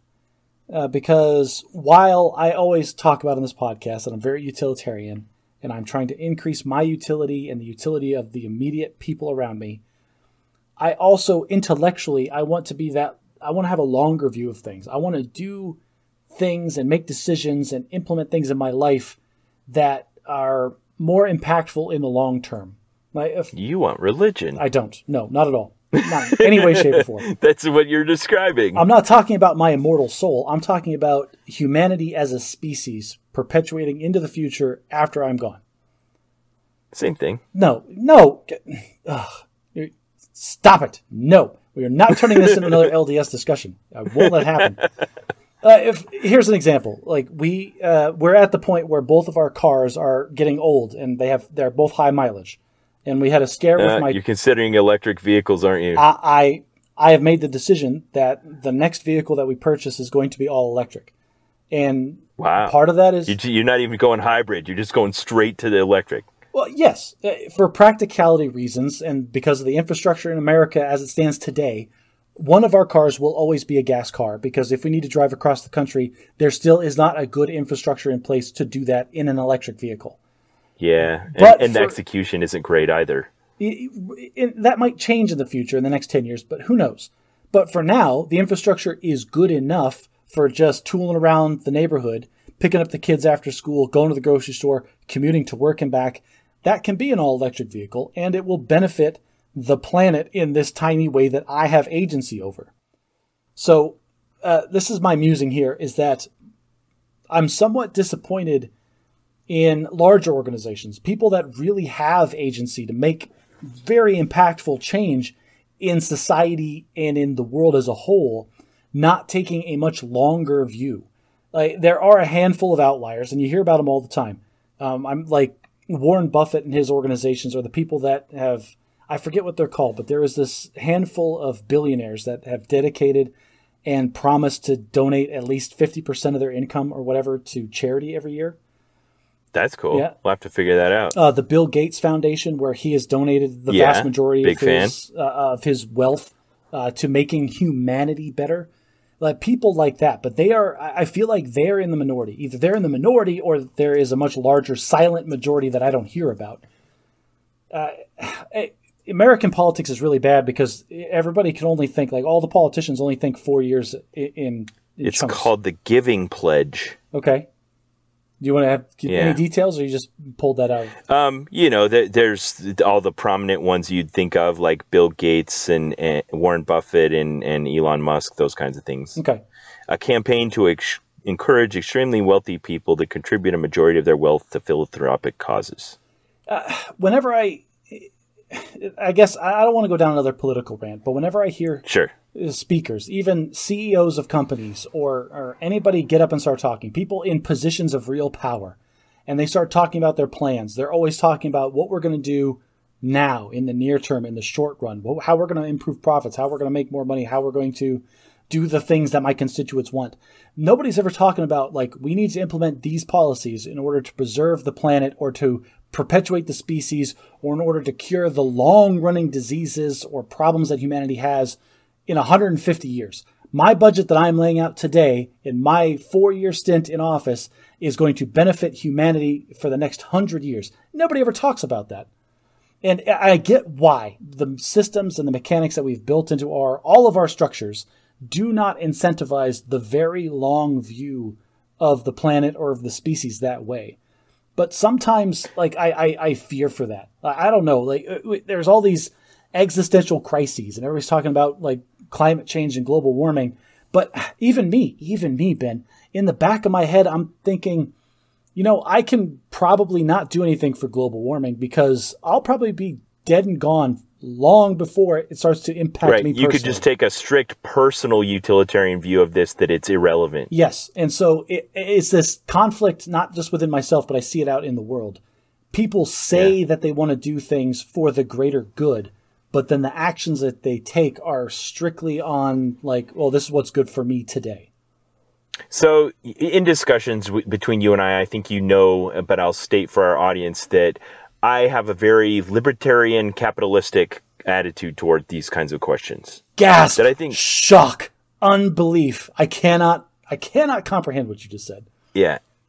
So the rising tide lift all boats kind of thing. I saw this animation this week that showed the amount of pollution produced by world economies. And on one half of the graph, it showed all the G7 nations in the United States. And on the other half of the graph, it showed China. And it started in like the 60s, and China's pollution was minuscule. But you can draw a pretty strong one-to-one correlation with their industrial pollution to their economic prosperity. Well, if you know what I know mean. Exactly what you're talking about. Like, I will let you land your plane on this one, but we can have this discussion in depth. So by the year 2021, China's pollution has grown to exceed all of the G7 nations in the United States. Yes. And by that time, all of those nations have started to diminish. And what I've heard some people say is that now that we have polluted our way to prosperity, we want to prevent other countries from doing it. Yes, I have heard those exact arguments. Do you have anything to add to that before I do my counter? No, that's pretty much it. Okay. Go ahead. So yes, what you're talking about there is that we did that. We did the bad thing where we went through this fossil fuel burning industrial revolution that poured tons and tons of pollution in the air, and then we realized, oh, this is a problem. And no, then we realized it's a problem. We've reached the level of wealth and economic prosperity and infrastructure installation and economic development where we can have the luxury to start to transition to a more environmentally responsible Yes. And so then execution. So then the argument starts to become like, well, how come you guys got to do that to build your prosperity and wealth, but we don't get to? And you tell us we can't do it. Yeah. So, but here's my problem with that whole argument. And we get sucked down this rabbit hole, and politicians and ambassadors, and that's the argument that we're having. And nobody in the room stands up and says, hey, everybody, shut up. This isn't going to solve the problem. This is all just arguing in a circle. We're still in the same position. So we need to figure out a way that is equitable, that we can, yes, those are your objections. We have other priorities, whatever. Get over yourselves. Let's stop talking about how we all got here and figure out how we're going to move forward together as a species, not as this nation versus this nation, not as this economy versus this economy, but we're all stuck in this lifeboat that we call Earth. We've got to figure this damn thing out. Yeah, I like what you're saying. I think you're right. Yeah. No arguments there. If I'm going to go out on a limb, I'm going to put my personal opinion, which I've never done on this podcast before. I think we should be investing a hell of a lot more into nuclear power than we currently are. Agreed. There's this huge cognitive, psychological barrier that humanity has developed over nuclear power that we're going to have to get over if we're going to solve this problem. I agree. It is a cheap source of of the energy. It's cheap, it's safe, it's dense, it's readily available. It can solve all of our energy needs. There's virtually no drawbacks compared to the alternative. All you countries that are complaining about this, just shut up, make a world council that's in charge of all the nuclear power plants at the UN, and just start building the freaking things all over the planet. They'll be centrally run, and I don't care. This is the world economy equivalent of like the poisoned Halloween candy thing. It's like not a thing, but for some reason it just persists. Yeah. Like nuclear power is the safest kind of power there is in all of its history, including all of the accidents. Yeah, agreed. Including Chernobyl. Yes. But you're preaching to the choir over here, buddy. I'm on board. Yeah. Also, okay, if so we can, that's a great example. I don't know how to fix that. It just takes time, I guess. But that's just your mom's still looking through your Halloween candy for razor blades and hypodermic needles. It's never happened, but we're still doing it. We only look at the big size candy bars. We figure the fun size are pretty safe because if a Halloween poisoner is going to go through the effort of putting them into like thousands of tiny fun sized bars, like then we deserve. There is no Halloween poisoner, but yes, but okay. So maybe we just use it as an excuse to excise the dad tax, where we're taking out the Snickers and the Milky Ways. Ben, you have to give your kids excuses? But I just take their candy. But I'm saying that this could be an analog to the same thing that's happening in the power industry. I mean, there's a lot of people that derive the power production industry that derive political power and influence out of this fake suspicion of nuclear power. Okay. I'll tell you what. I'm going to dedicate 50% of all of the earnings that I earn from this podcast, which is nothing. And I'm going to dedicate that to nuclear power. I'm going to put that in a trust, and we're going to build a power plant. It's going to be the Bad at Magic nuclear power facility. And it's going to be wonderful. I love this idea. All right. So aside from the environment, are there any other concerns of yours you think we should be going about in the long view? I've seen a lot of interesting things, and I've listened to a lot of interesting discussions, and I've read a couple of interesting articles about human biological aging, where there is this kind of fringe of medical science where these could we potentially achieve immortality as a species? Well, they're not necessarily immortality, but like incredibly extended lifespans, something on the order of 100% increase. And there's, like I said, there's this fringe of medical science that is looking at aging as if it was a disease and not just some inevitable process. And they have some very interesting ideas and hypotheses. But the problem is the idea that aging and dying of old age is so ingrained in us as a natural process that they can't get the attention or the funding that they need. Yeah, I'll put a link to CGP Gray's video on it, which was excellent. There's biblical evidence that before the flood of Noah, there were significantly longer time spans, antediluvian. I know you're holding up your finger. Come on, just let me have that one. You do not get to come across with biblical evidence. That is not a thing, man. There were times in the past where people lived a lot longer than they do now. And under different environmental circumstances. Great. Be skeptical. Not a thing. Not a thing.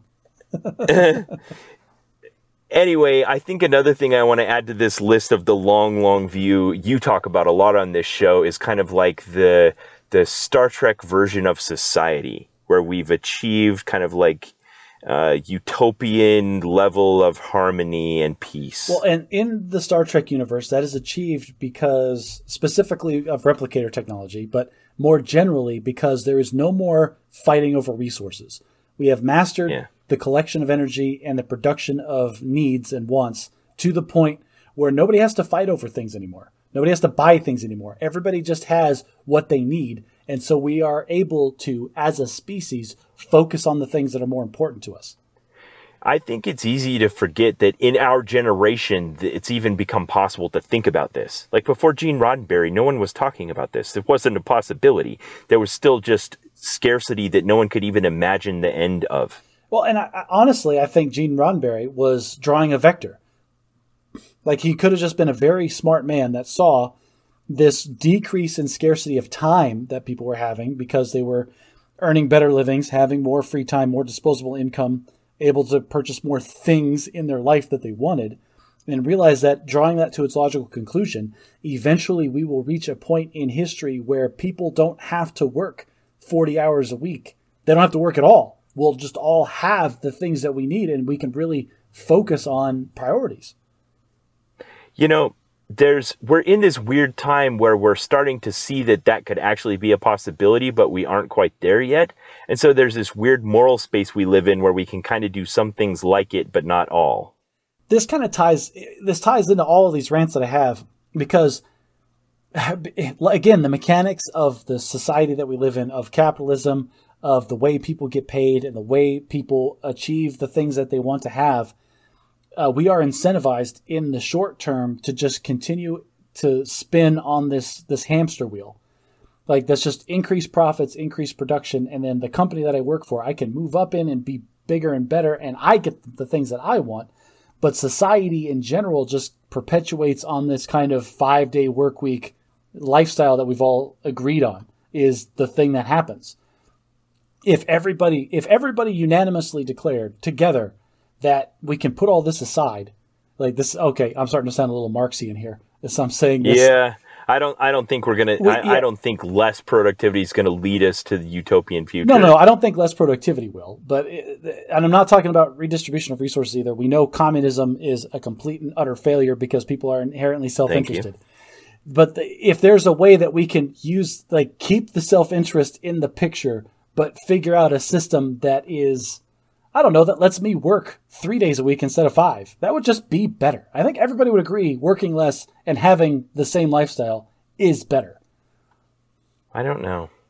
I'm my jury's still out on that. Well, you know, then you can be the guy that works his butt off at Starfleet and gets to be on the handful of spaceships that go out into the Gamma Quadrant. I will happily sit in my luxury mansion in the sky and just replicate whatever I want. But until we invent replicator technology, are there enough people that are just inherently motivated to be more productive, to produce enough to care for the ones that don't?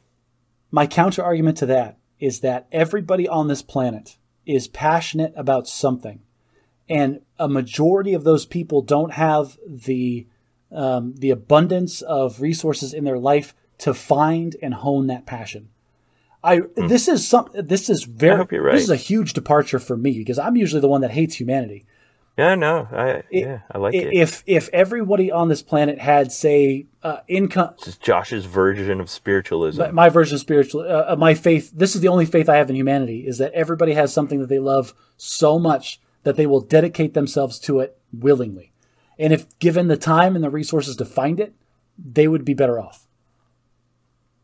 I reject that theory a little bit in that I think there are also polymaths out there. You talk about how as soon as I do something new, I move on to something else. And I don't know that I'll ever find the thing. I think my thing is not having a thing. And that's fine too. As long as you're able to fit yourself in some niche in society that allows you to float from thing to thing to thing. Like kind of what you're doing now. It sounds like you would be a perfect consultant working a job at a company for 6 months and then moving on and helping somebody else with their problems. Yeah. I like it. There you go. That's the most... Let's do this, people. Let's take the long, long view and create a utopian society where we have a healthy earth, peaceful existence, and people can pursue their passions.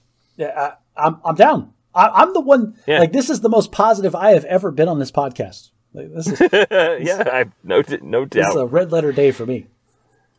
All right. All right. What do you got, Ben? What's your number 2, Greg?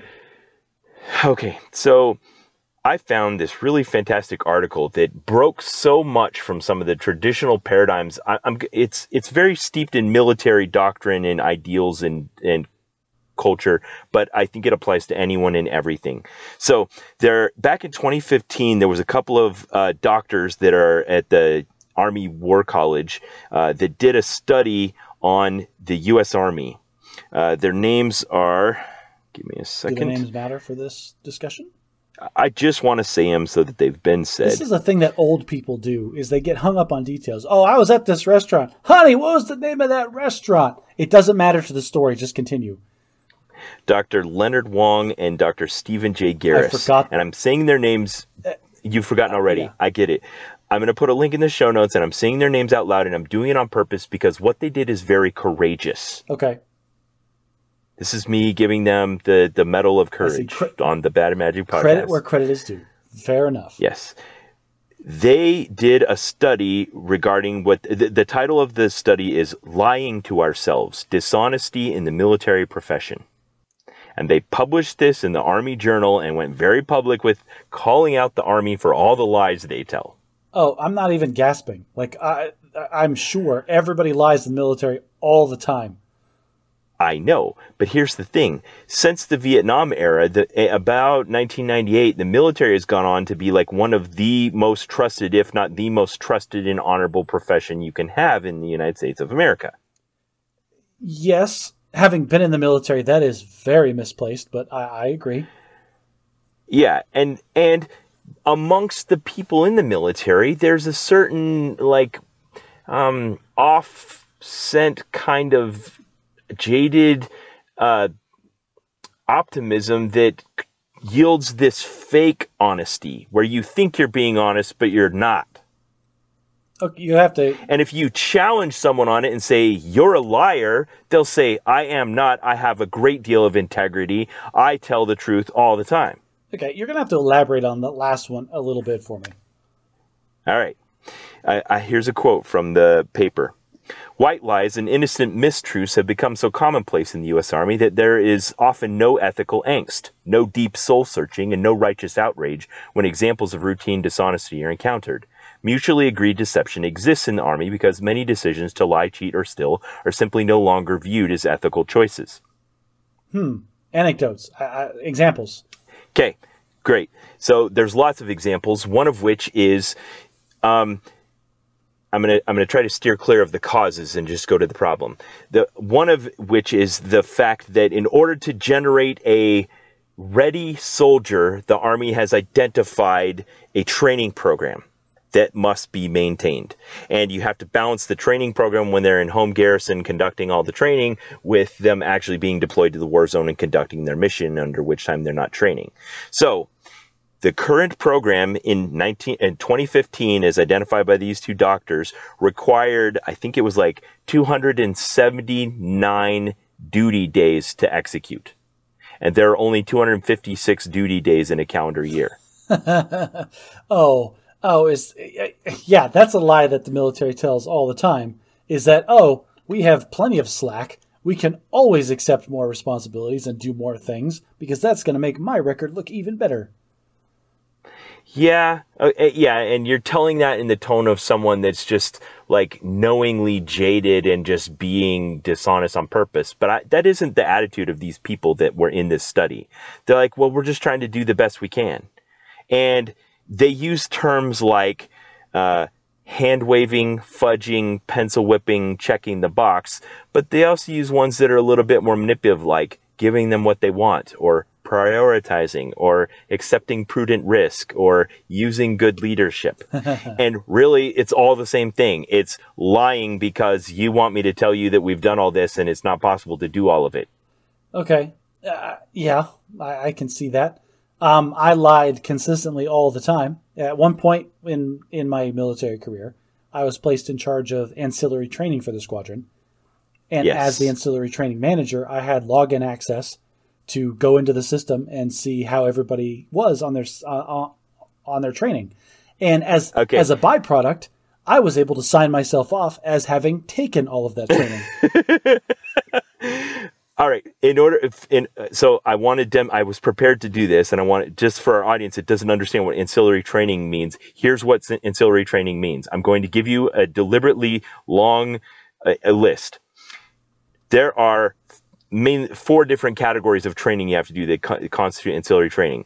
Total force awareness training, selective force training, event-driven training, and expeditionary skills training. An example of total force awareness training might be information protection training, human relations training, force protection training, sexual assault prevention and response bystander intervention training, information assurance training, free exercise of religion training, government travel card abuse training, counterintelligence training, workplace violence training, No Fear Act training, survivor awareness training, homosexual policy awareness training, Joint Ethics Regulation Training Chapter 2, Lautenberg Amendment training, safety training, in-processing training, equal opportunity training, ethics training. Okay, stop. This is survival. No, stop. This is a subset of one of the four categories that Ben is talking about. Like we called them CBTs, computer-based training, when I was in the military. And they aren't all computer-based, though. Some of them are mass briefings, and some are in-person hands-on. There was hundreds of hours of computer training that you had to do. There was multiple days in any given year where the entire day that you were supposed to have off, you have to come in and sit in a room and have different people talk at you to check off these boxes. Yes, all of these things are admittedly important, but it is an insane time sink. So we need to talk about the root cause, and there's several here, but they list three in the paper. But one, I want to give a quote. It says Army, but it could apply to anything. When it comes to requirements for units and individuals, the Army resembles a compulsive hoarder. It is excessively permissive in allowing the creation of new requirements, but also amazingly reluctant to discard old demands. The result is a rapid accumulation of directives passed down, data calls sent out, and new requirements generated. Yep. This is that whole, it's so much easier to tack on new rules and new requirements in order to check off the boxes and meet these objectives that Congress is handing down than it is to justify going through and slashing something else. All of this stuff is extremely important. We can't remove any of it. Yeah. Yeah. When you look at any one individual requirement, no one wants to say that's not important. And so it's easy to get new stuff in. It's hard to get old stuff out, and you accumulate like a hoarder. This is the equivalent of that stupid cursive class that is still in elementary school. Exactly. No one is forcing that question to be asked. Okay, you think this new thing is important. What are we going to stop doing in order to start doing this new thing? No one's asking that question. Well, because no one's calculating the overall cost. And not only that, because the person who asks that question immediately has lost all credibility as a quote-unquote good leader, because good leaders get the mission done regardless of the circumstances. Yes, and there was a lot of that kind of language in the answers that these young company-grade officers that actually had to execute these requirements were saying. I'm just getting the job done. I'm giving them what they want. I'm keeping America safe. I'm balancing all these things you're giving me to do, and I'm making it happen. You want me on that wall. You need me on that wall. Yes. Yeah, and we also, we're familiar with this kind of language. Like, how many times have you heard the, supply sergeant thing? Supply sergeant, I need you to get this for me. Okay, boss, but don't ask me about how I did it. Don't ask me where it came from, how much it costs, or when it got here. Yeah. Yeah. Oh, man, I'll tell you what, Special Forces are the worst at this. When I showed up the first day I was there, Ben, I was given a duffel bag the size of myself with thousands of dollars of highly specialized equipment. They said, if you ever deploy, you will need probably some or all of this. And so we're just going to give it to you now. Wow. It was ridiculous. Because they have a budget for that and they have to justify their budget. And so if we don't spend our budget this year, then we don't get it next year. So let me take a look. Okay. You are required to know what time it is when you're deployed, so we're going to give you a $700 watch with a heart rate monitor on it, because that tells the time. Yeah. Well, there's another example of this. It's a phrase I've used before that I found very humorous, but it's a really good example of this dishonesty in the military profession. I was in a big tent, and some of my stuff had gotten stolen in the tent. I'm like, how? We're in the middle of a military base in Afghanistan. The only people around me are other military people, which means these people I thought were honest and have my back in a firefight are stealing my stuff. Well, and I was really mad and incensed about the fact that they were stealing my stuff. To be fair, you were housed with the Army. You weren't. I mean, no offense to anybody that's been in the Army, but come on. So I asked a friend of mine. I couldn't even get him to get outraged with me. He was like, this is just how you do business. And he said this phrase, and I love it. There's only one thief in the Army. Yep. You've said everyone else is trying to get their stuff back. Everyone else is just trying to get their stuff back. But really, that's code for there's a lot of thieves in the Army. That's the justification for everybody steals, and it's so culturally indoctrinated that we just kind of shrug at it. Yeah, and say nobody does. If I started trying to enforce don't steal in my unit, that would be my whole job, and I've got other crap to do. Now, I want to be... Okay, here's a great quote. Another officer added his perspective regarding the ancillary training. It's a systematic problem throughout the entire Army. We can probably do 2 or 3 things in a day, but if you give us 20, we're going to half-ass 15 and hope you ignore the other 5. That is awesome. I love that. I'm taking that to work on Monday. I'm putting that in our staff meeting. This is the new mantra for my office here. We can probably do 2 or 3 things in a day, but if you give us 20, here's what's going to happen.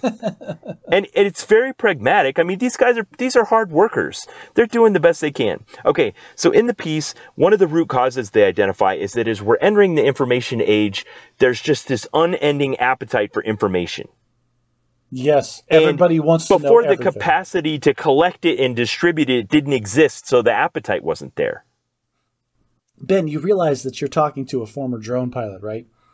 Yes. I was at the eye of this hurricane of everybody wanting to know everything all the time. Yeah. It was insane, the kind of requests and demands that we were receiving, just because, and from people that had absolutely no business asking the questions that they were asking.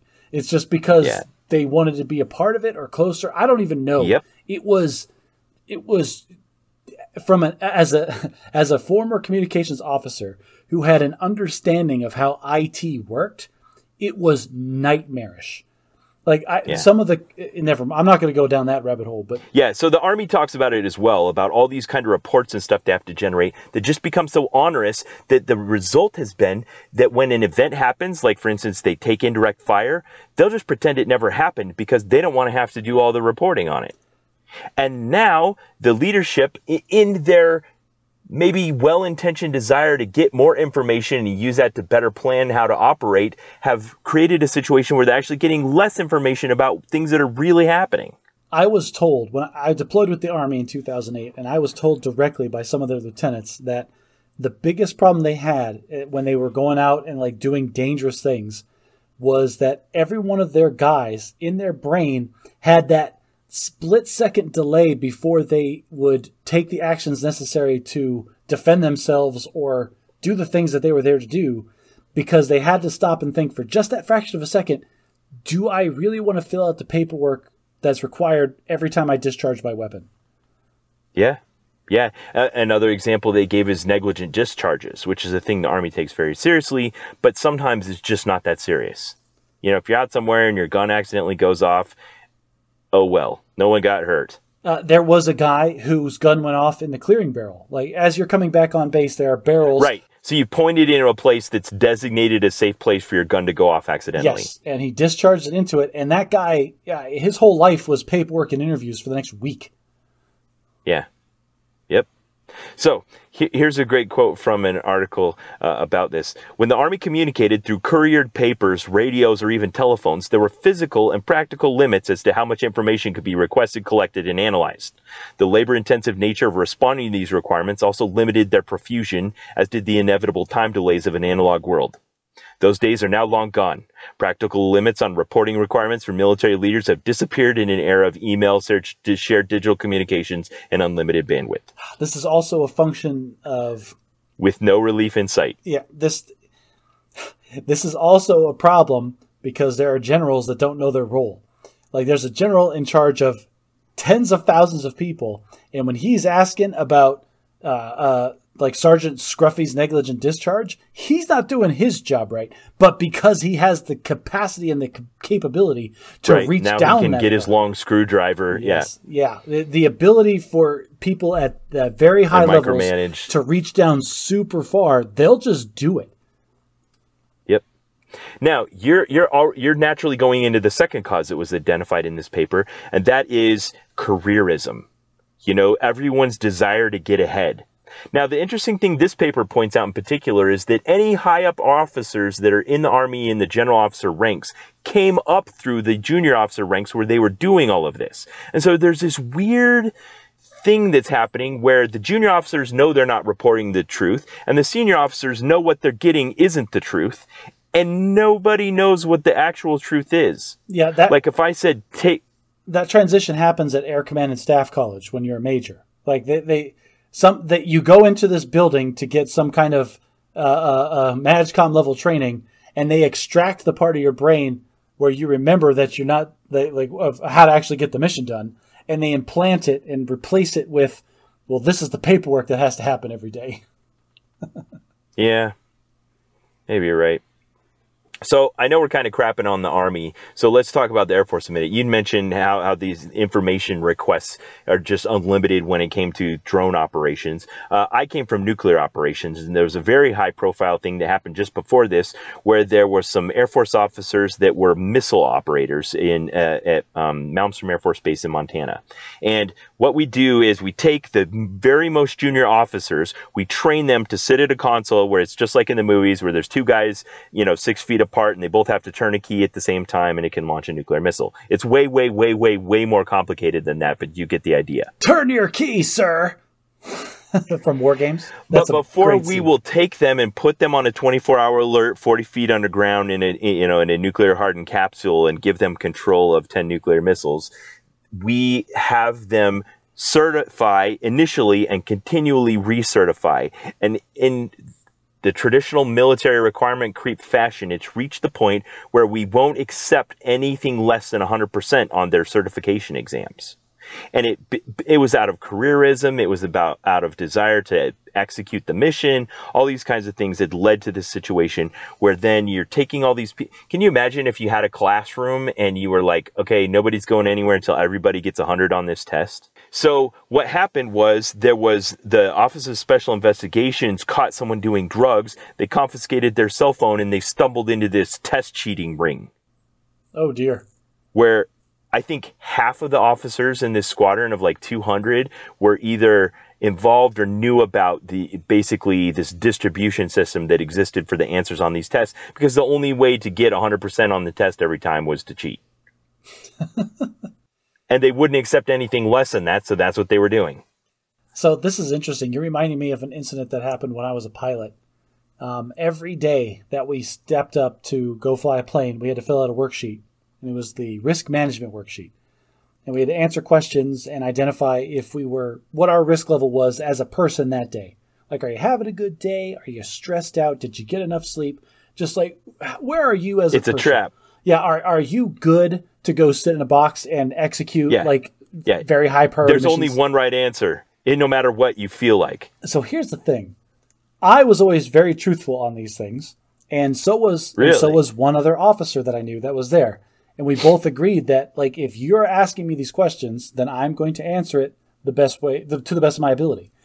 So two things came out of this. One, neither one of us was ever asked not to fly a mission because of the answers that we put on that sheet. That's very interesting. I'm surprised by that. But two, both of us separately were called to the carpet and be like, why are you filling out these worksheets this way?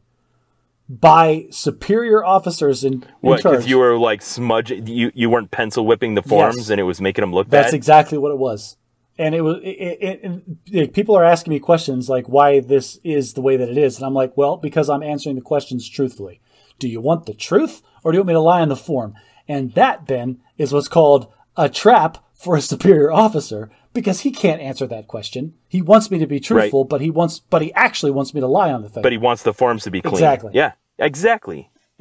And that's what this report is about. So for just the last few minutes, that's what I want to talk about, is the opportunity cost of that. For me, if I don't know, maybe you just live in this moral gray space and you just see it as the machine that you live in. There's nothing you can do about it, whatever. You know, when all those officers were caught cheating at Malmstrom Air Force Base, they busted them all for cheating, but then they also had to take a tough look at the system and say, we created this system that doesn't accept anything less than 100% on these tests, or these officers can't get promoted, they can't be certified or anything like that. And that creates this toxic environment where these kinds of things pop up, and we need to be held accountable for that as well. And that's really the kind of questions that need to be asked.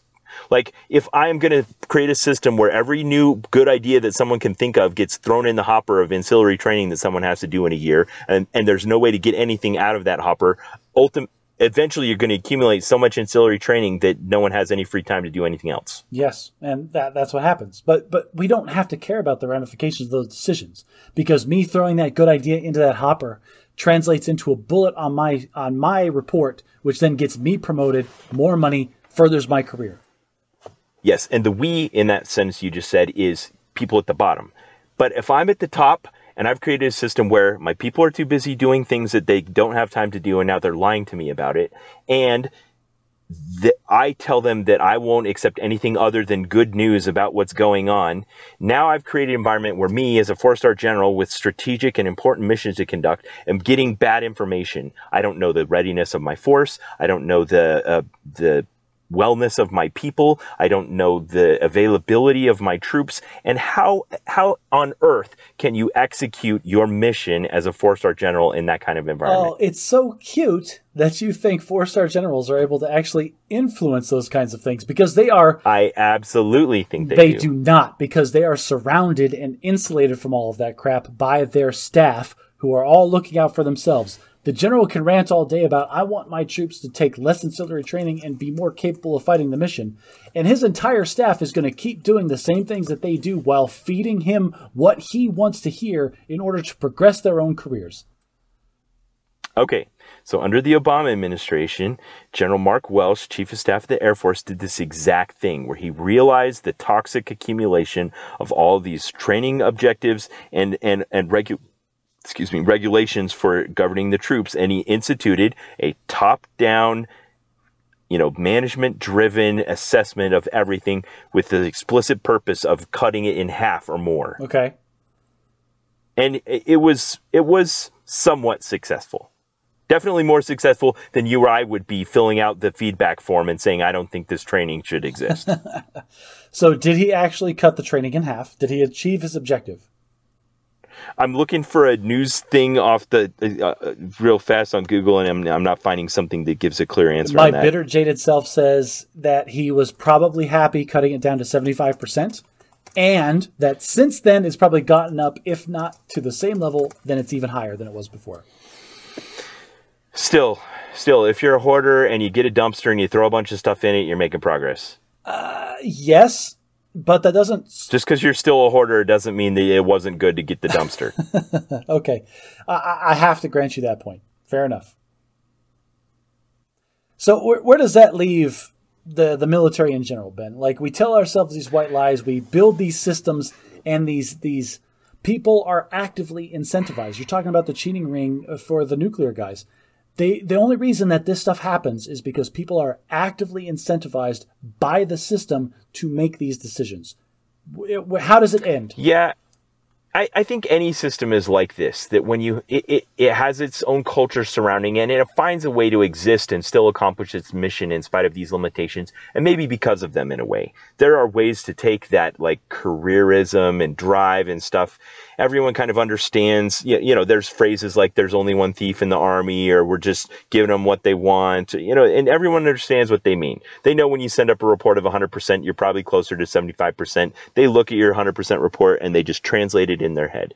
So maybe we can just ignore all the dishonesty and let them go, let the public think the military is honest, let the guys in the military think they're honest, and go on. Maybe we're better than if we were actually telling the truth. I don't think we are. Let me ask you a more difficult question. I'm going back to the anecdote of the cheating ring. Why was the system built in such a way that the incentive was to cheat on these tests rather than as a group or even an individual standing up and fighting for the realization that this is wrong, you guys are doing it wrong? You mean, why weren't we more interested in their actual qualification than just the appearance of being qualified? If everybody acknowledged that this was a problem, why didn't somebody die on that hill? I guess that answers my question right there, is because somebody would have to sacrifice their career in order to draw enough attention to this problem before it actually got solved, versus it's just easier to pencil whip and cheat it. Okay, I want to finish with an anecdote from when I was in high school. So I think it was my senior year of high school, and I was in a district where they had this vocabulary system that was just this workbook that was full of blanks. And every week you get 20 new words, and you'd have to write them and write their definitions and use them in a sentence or stuff like that. And a cheating ring developed. Okay. Where just like one kid had the answers, or one kid would come up with the answers, and then everyone would just copy off each other's. I don't know. And there's, because there's so little choice in what actually gets written down, everyone's output's going to look exactly the same, whether you copied it or you came up with it originally. So there's no way, it's virtually impossible to detect if you cheated or not, unless you see them actively copying it.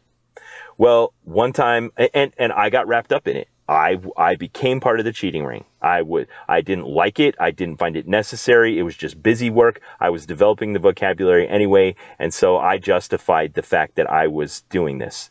So one week I'd grab someone's book and I was copying it, and the teacher came up behind me and saw me doing it. 2 books open in front of me, writing from one into the other. Okay. And called me out on the hall on it, and took, I think, a responsible teacher stance, and instead of just throwing the book at me and impersonally, but also doing it a little personally and saying, Ben, I thought you were better than this, and I'm disappointed in you. And I could have just justified it in the way all these guys in this military study did, where they were like, oh, I'm just part of the system. I'm doing what everyone before me's done. I have to live here. This isn't even dishonesty. I actually did take it kind of personal. I was like, yeah, why did I do that? Like, I am better than that. I shouldn't do that. And so when I see people asking these kinds of questions, I find it encouraging. So that's a very personal story that you shared. But I'm willing to argue that has a lot more to do with you and your feelings in the specific circumstance based on the feedback you received from being caught. Because it took getting caught for you to have that realization. Like, you were still caught up in the system. You were still caught up in the You're right. I was justifying it. Yeah. So it's the same thing with these guys. They probably all thought this is how it works. This is how things get done. Right up to the point where it all came crashing down on them. That's the only time they probably even started thinking about it. Yeah. So to wrap it up, the reason I brought this up is it doesn't just apply to the military. These kinds of things exist everywhere in society. I think we're all better off if we just try to live in a place where we don't create integrity bubbles, where we explain and justify and euphemize our way out of actually just being straight dealers with each other. Well, and from personal experience, I can tell you the challenge there is when you identify these integrity or procedural bubbles that you're talking about, if you're the guy that points it out, you're now the party pooper. You're the guy that's ruining the party for everybody else, and you become a problem and a pariah. Yeah, absolutely. It's very much what we call a whistleblower. Yeah, it's funny how there's not a lot of whistleblowing protection in the military for stuff like that. Yeah. Anyway, thanks for this chance to rant about our ideas. As I mentioned, links in the show notes to the papers and the concepts and the diagrams and all that kind of stuff that we talked about. Ben has papers and concepts and diagrams. I had stuff that I was mildly irritated by. No, we'll link to that media objectivity site. That was yours. You had that. Okay. So Josh, there's something I've been thinking. I think it's time we do another book review, and I was hoping we could read a book both of us have read before, but neither of us in a long time, which is The Hobbit by J.R.R. Tolkien. J.R.R. Tolkien is a large pill to swallow, but I will accept this because it is a fantasy book, and buddy, I need some more fantasy in my life right now. I'm too neck deep in real life accounting. I need something fake. All right, so we'll kick that one off for a couple of weeks, but we want to give the audience some advance notice. If you want to read along with us, pick up The Hobbit, and we'll be talking about that in a few weeks. If you have never read The Hobbit, I do encourage you to at least try. Tolkien basically defined what we think of as classical fantasy, and there's a reason that he is the master, so give it a chance. Yeah, it'll be great.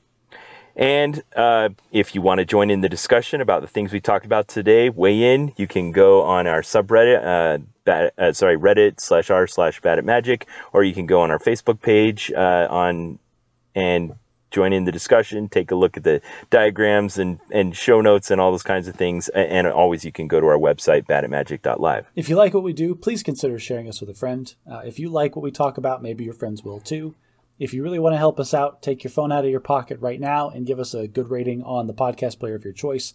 I keep saying this, and I'm going to keep saying it. You would be shocked at the visibility we get from those kinds of ratings. Lastly, if you can't get enough of us, if you want us to complain about random stuff forever, then please consider becoming a patron on our Patreon page. Great. And until next time, try to be a little less bad at magic.